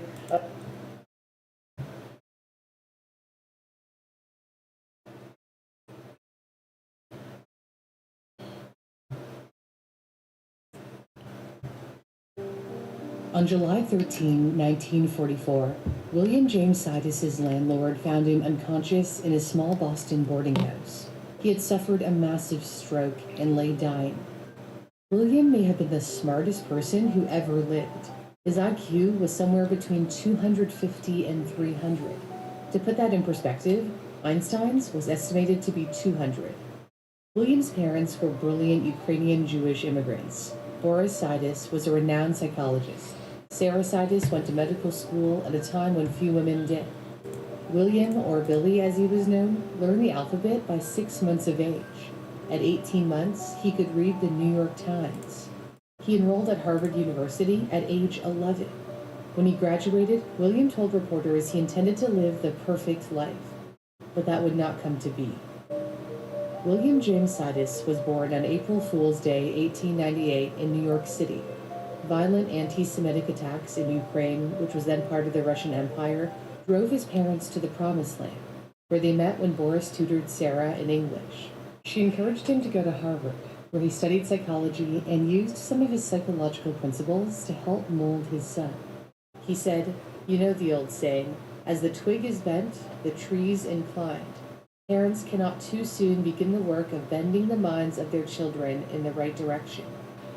William's parents attributed his extraordinary intelligence not to genes, but to his upbringing. They treated him like an adult. When he was a few months old, William's parents placed food and a spoon in front of him. They let him observe, and he learned to feed himself. His mum recalled, "He squealed with delight. No one had taught him. He had reasoned it out." This natural way of reasoning is also how his parents taught him to spell. Instead of learning through memorization, William learned to spell by focusing on the underlying patterns and structures.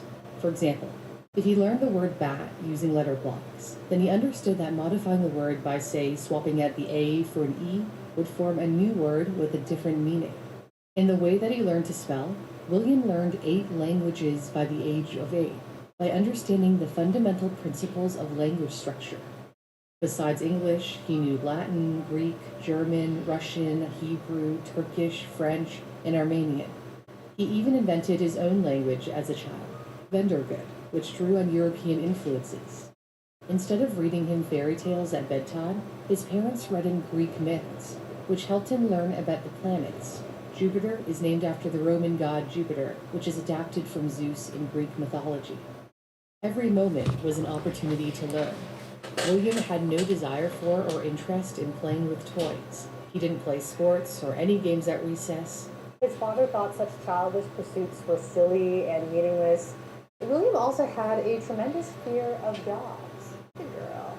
Good girl. His only enjoyment was riding on streetcars when his parents took him to museums, libraries, parks, and zoos. He collected 1,600 streetcar transfers by the time he was in his 20s. William ended up finishing elementary school in less than 1 year, and high school in 6 weeks. His mom remarked, "The newspapers never missed a chance to try and prove that he was insane, or psychotic, or simply a freak." In truth, Billy was a completely normal child in every respect. The media attention followed him to Harvard, where they portrayed him as a know-it-all, like in this New Yorker cartoon where he's lecturing to a group of men. After entering Harvard at age 11, he gave a lecture to the math club about the 4th dimension, which is an extension beyond the 3D space we experience. Here he's talking about shapes with many sides in the 4th dimension, which demonstrates his astounding ability to comprehend complex mathematical concepts beyond his years. A professor at MIT who attended the lecture proclaimed, "I predict that young Sidus will be a great astronomical mathematician." Yet, this never happened. In fact, he would grow to resent mathematics. Shortly after the lecture, he fell ill, which made all the news. The media reported that he had suffered a mental breakdown, which was a rumor that dogged him his entire life. He did live with his family on an estate in New Hampshire that was also the grounds of the sanatorium Boris was running.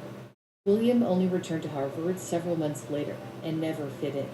His biographer, Amy Wallace, described how he was, quote, a complete freak in the eyes of his fellow students. He had none of the social graces, no interest in sports or girls, and was several years younger. When he graduated from Harvard, he told reporters, "I want to live the perfect life. The only way to live the perfect life is to live it in seclusion. I've always hated crowds." His idea of the perfect life is described in a paper he wrote about a utopian society called Hesperia. Hesperia's constitution began with "We the people," reminiscent of the U.S. Constitution. But that is where the similarities end. In Hesperia, those who want citizenship have to pass an intelligence test. Marriage is forbidden, while polygamy is completely legal. Interestingly, children are not raised by their biological parents, and instead, male children shall be assigned to the charge of male guardians, and female children to the charge of female guardians. He rejected the influence of his parents, particularly that of his domineering mother.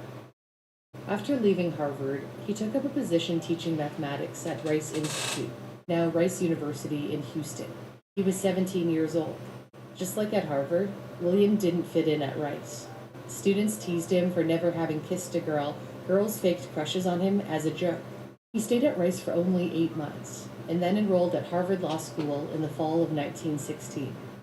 Then, for some unknown reason, he quit in his last semester. His mother was furious and would tell people that her son left his studies because Harvard Law had shut down due to World War I, which was not true. William was very much anti-war. He refused to register for the draft and nearly went to prison if it weren't for the armistice of 1918 that ended the First World War. He was extremely passionate about politics. He was briefly jailed after leading a May Day rally in Boston, an anti-war workers' rights rally organized by the socialists that turned violent.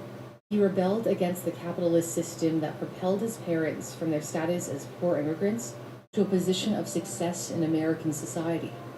While in jail, he met and fell head over heels for Martha Foley, a 20-year-old Irish girl who grew up in Boston, despite telling the Boston Herald earlier that he vowed to remain celibate, saying, "Women do not appeal to me." After the arrest, he followed Martha to New York. They kissed, but Martha assured him there would be nothing more. William's unrequited love may have affected the trajectory of his life. William's friend Julie Eichel said, Sidus admitted that her love might have achieved wonders with him. He carried a photograph of her in his pocket until the day he died. Martha went on to marry a writer and achieved notoriety for co-founding the literary magazine Story. When her memoirs were published, she briefly mentioned William in a single line, in which she called him the famous and tragic prodigy who was the first boy ever to pay court to me. Despite his brilliance, William failed to achieve greatness, and any work that did show promise was overlooked. In 1925, he published a book that challenged the second law of thermodynamics, the principle that the universe is headed toward heat death, where all energy is evenly spread out, so there won't be any energy left to power any processes. In this state, nothing will move, change, or live. In The Animate and the Inanimate, he explored the possibility of reversing the universe's direction. He theorized that living things could tap into a hidden source of energy to counteract the process. He gave an example of a ball bouncing down the stairs, which, when put in reverse, appears as if a hidden source of energy is pushing the ball up the stairs. He did acknowledge that his work was speculative, and his theory has never been proven. But it was never taken seriously in the first place. It was ignored. There wasn't a single review during its time. He made headlines for being a boy prodigy and for his private life, yet no one paid attention to his academic work. He stopped writing about physics, math, and cosmology altogether.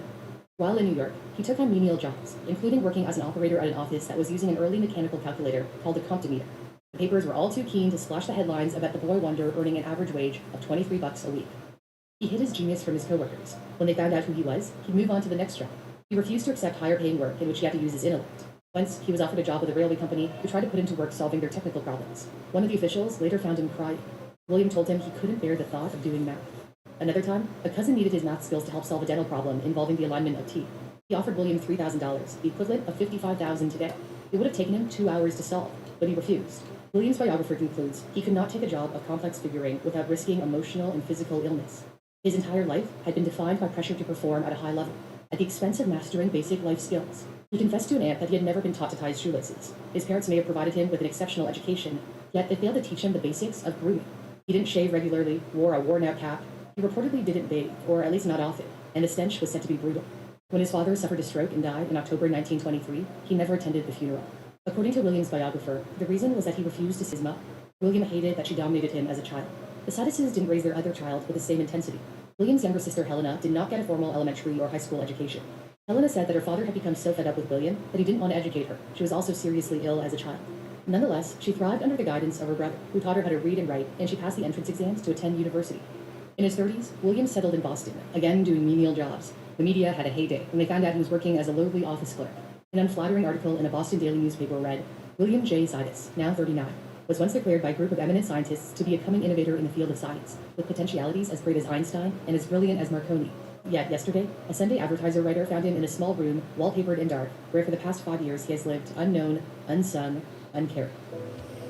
His health had also started to decline. He was overweight and had high blood pressure, which eventually caused a stroke, the kind that claimed his father. On July 17, 1944, William James Sidus died of a cerebral hemorrhage which led to pneumonia. He was 46 years old. He was buried beside his father in New Hampshire. William didn't achieve the level of success or prominence expected of someone so brilliant. Was it because his parents pushed him too far? A faculty member at Rice University, where William briefly taught, disagreed. Dr. Gerard believes he was the victim not of intensive education given by his father, nor of the romantic curse called genius, but of the thoughtless cruelty of the public.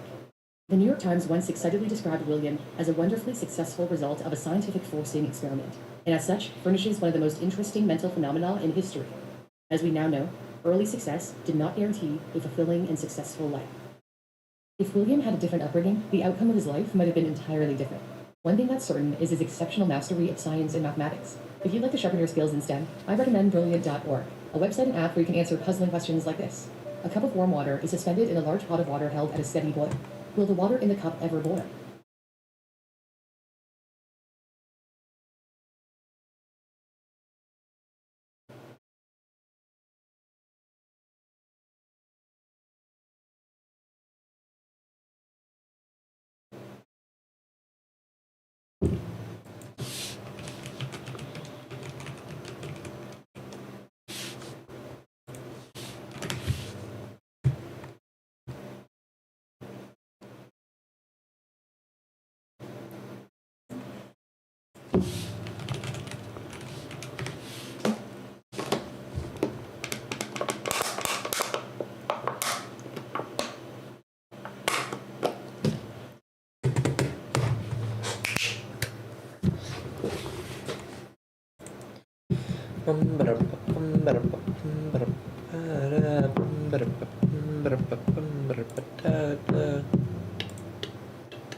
So am I doing pro or quick searches?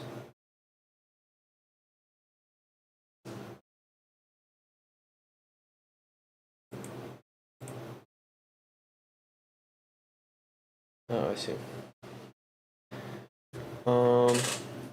Adaptability, open-mindedness, preference for solitude, high self-control, sense of humor, empathy.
This is Einstein.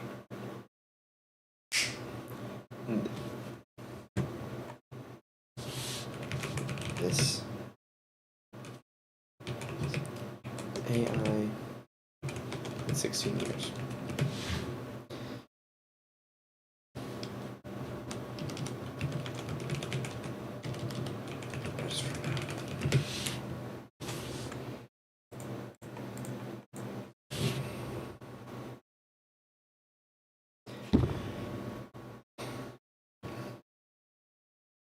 Yeah, I'm not going to be snapping for another 31 years, which at that point, AI will already.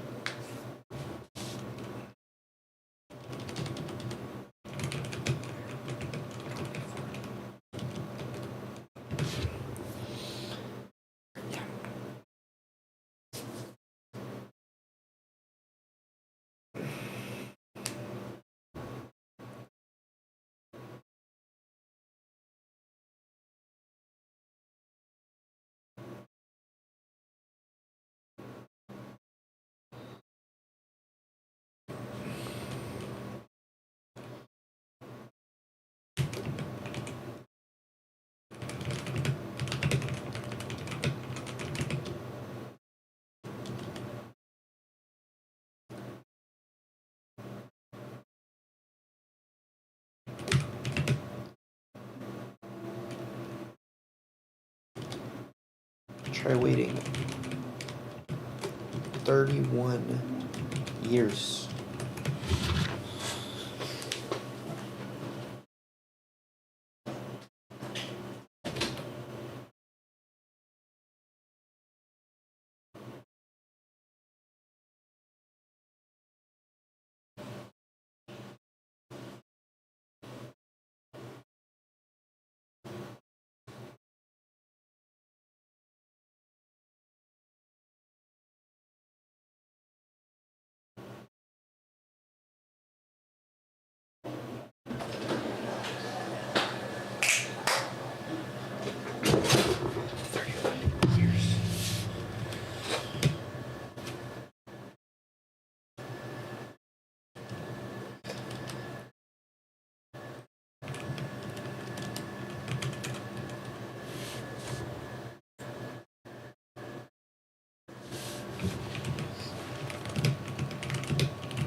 What have me waiting here for 30 years?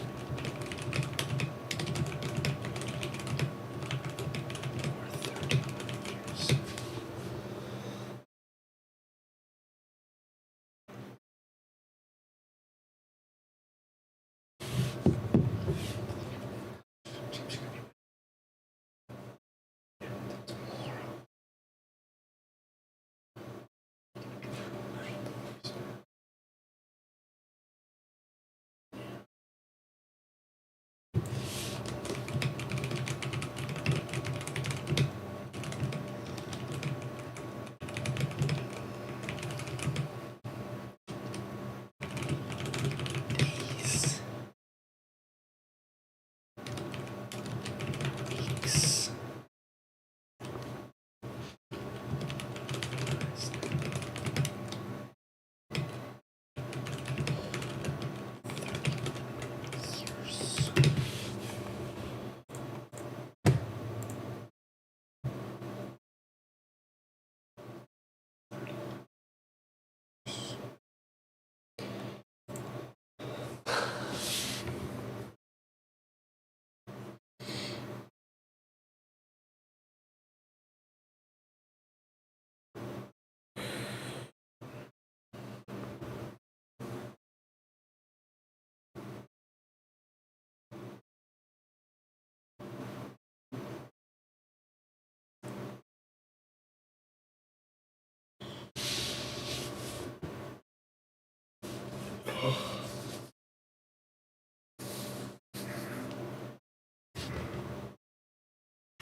It's Einstein.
Near future is a difference of 31 years.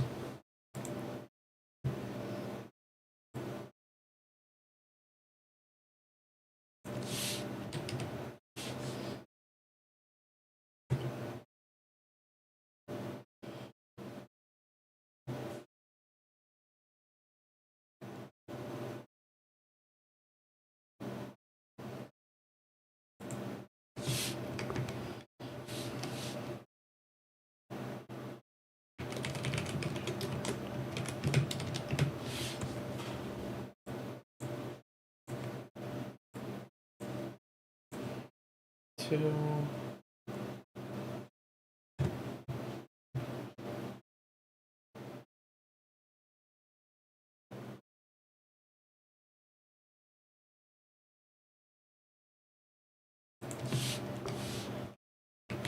Point two.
My opinion.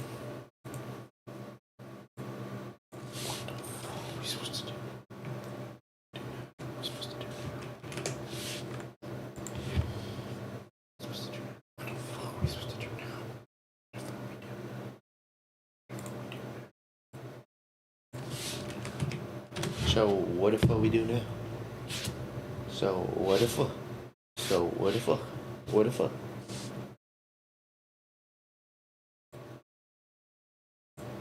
So.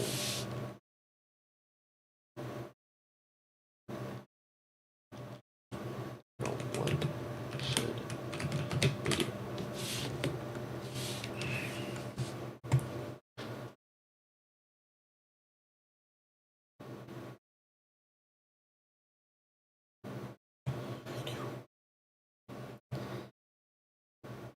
There are 3 main things we should do.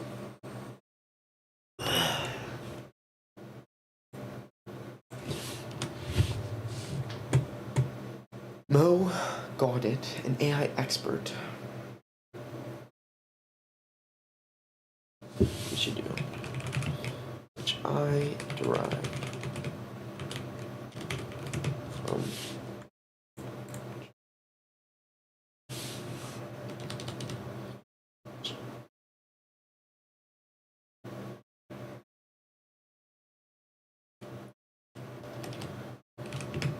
which are based on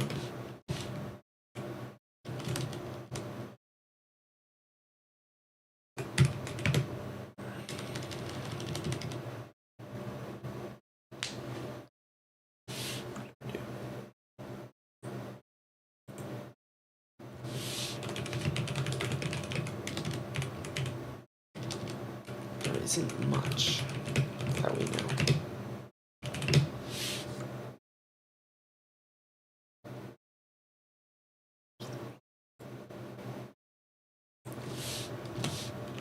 Mo Gaudit, an AI expert, wrote a book called Scary Smart, where he listed 3 inevitables surrounding AI.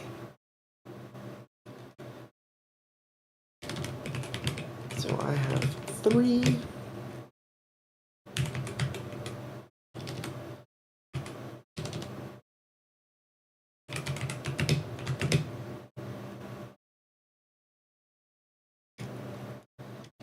ideas.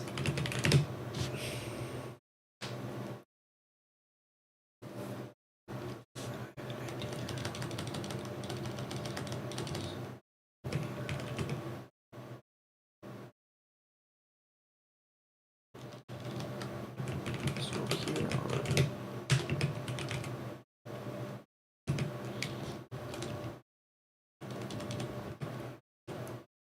3 inevitables.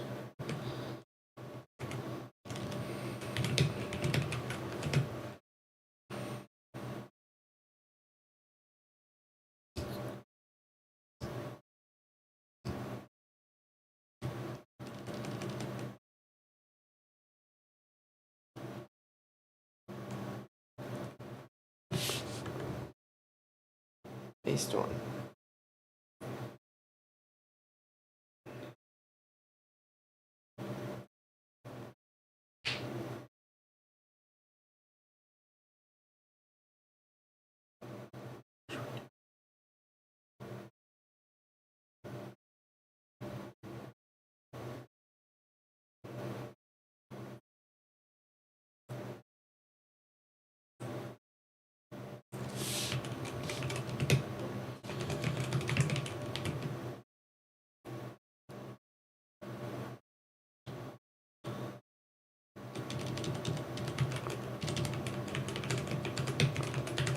that, so what do we know for sure?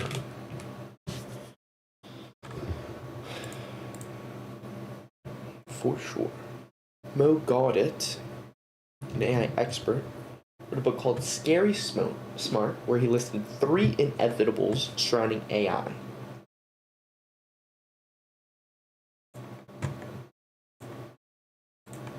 The apes, as the machines, become the smartest being on the planet.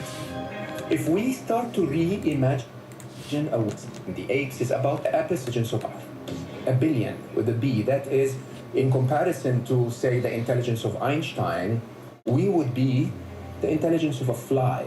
The episode of history that started when humanity became more intelligent than the apes is about to end. And we're going to be the apes as the machines become the smartest being on the planet. If we start to reimagine a world where the machines are so much smarter than we are, we have one of two possible scenarios. Those machines can actually use their abundance of intelligence to build a world that's better for all of us, a utopia of some sort. Or they can actually realize that we humans are very annoying, very harmful for the planet, and decide to marginalize us. Maybe we're not going to be that relevant for that world anymore. Now, that in computer science, and specifically in artificial intelligence, is known as the singularity. It's a moment in the future where we have no way of predicting how the world is actually going to end up, because the rules of the game that we've played so far will change so drastically that it's almost impossible to predict.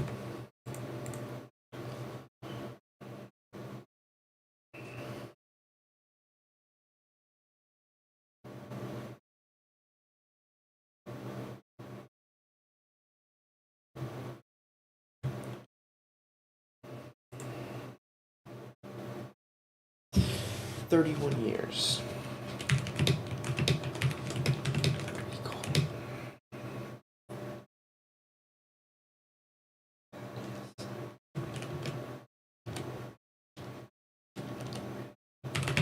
The singularity.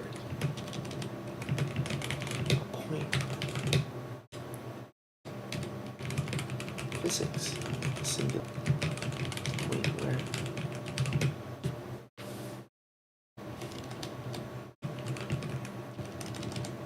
Our math equations no longer work.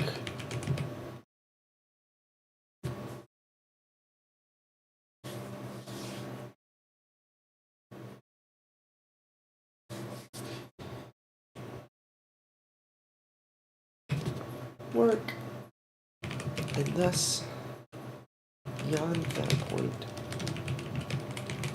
is completely unpredictable.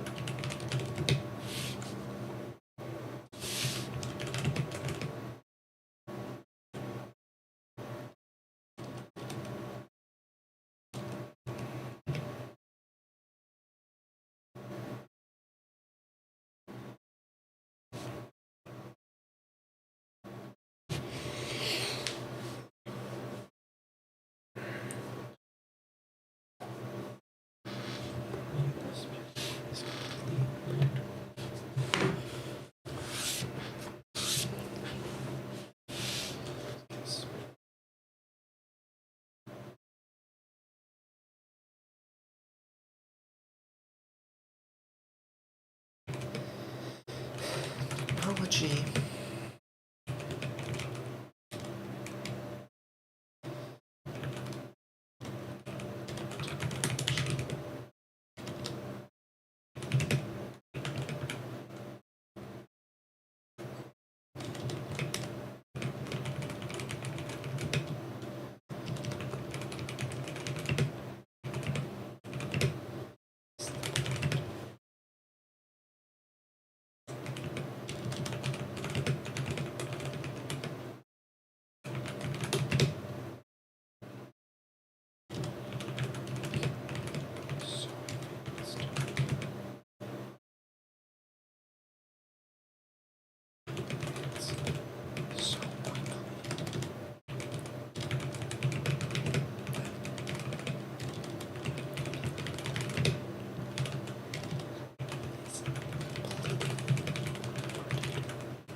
So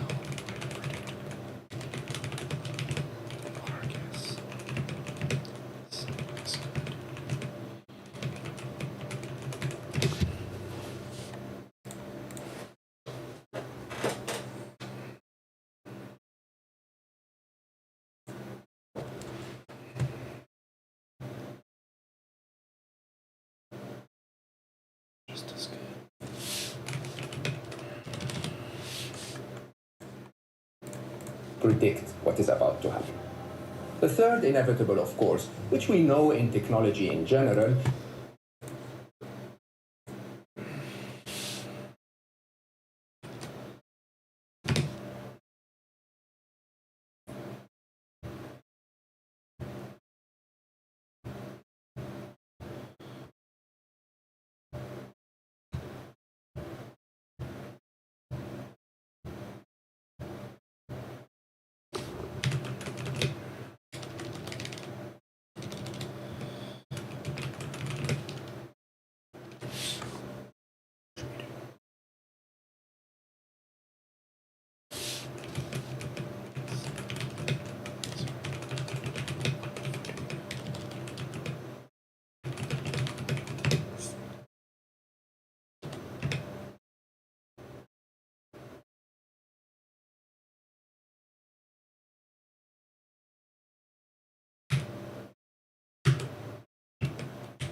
All right, I'm going to meditate for 1 minute.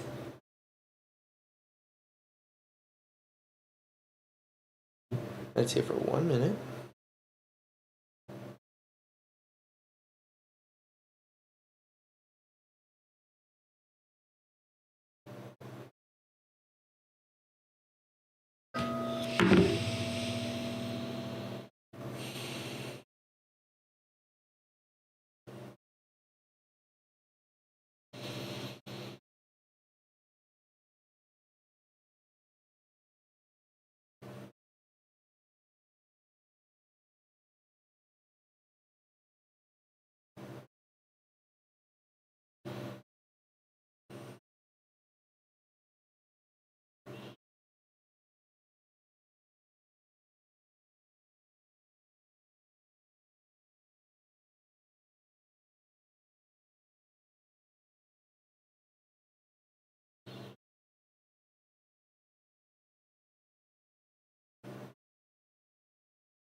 All right, we did it.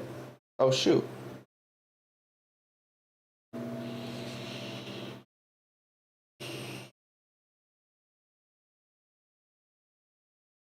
Okay. We did it. So now we will eat because I'm hungry.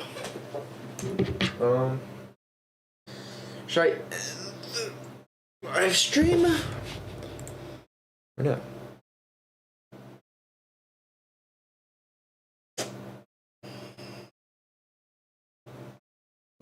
I guess we can.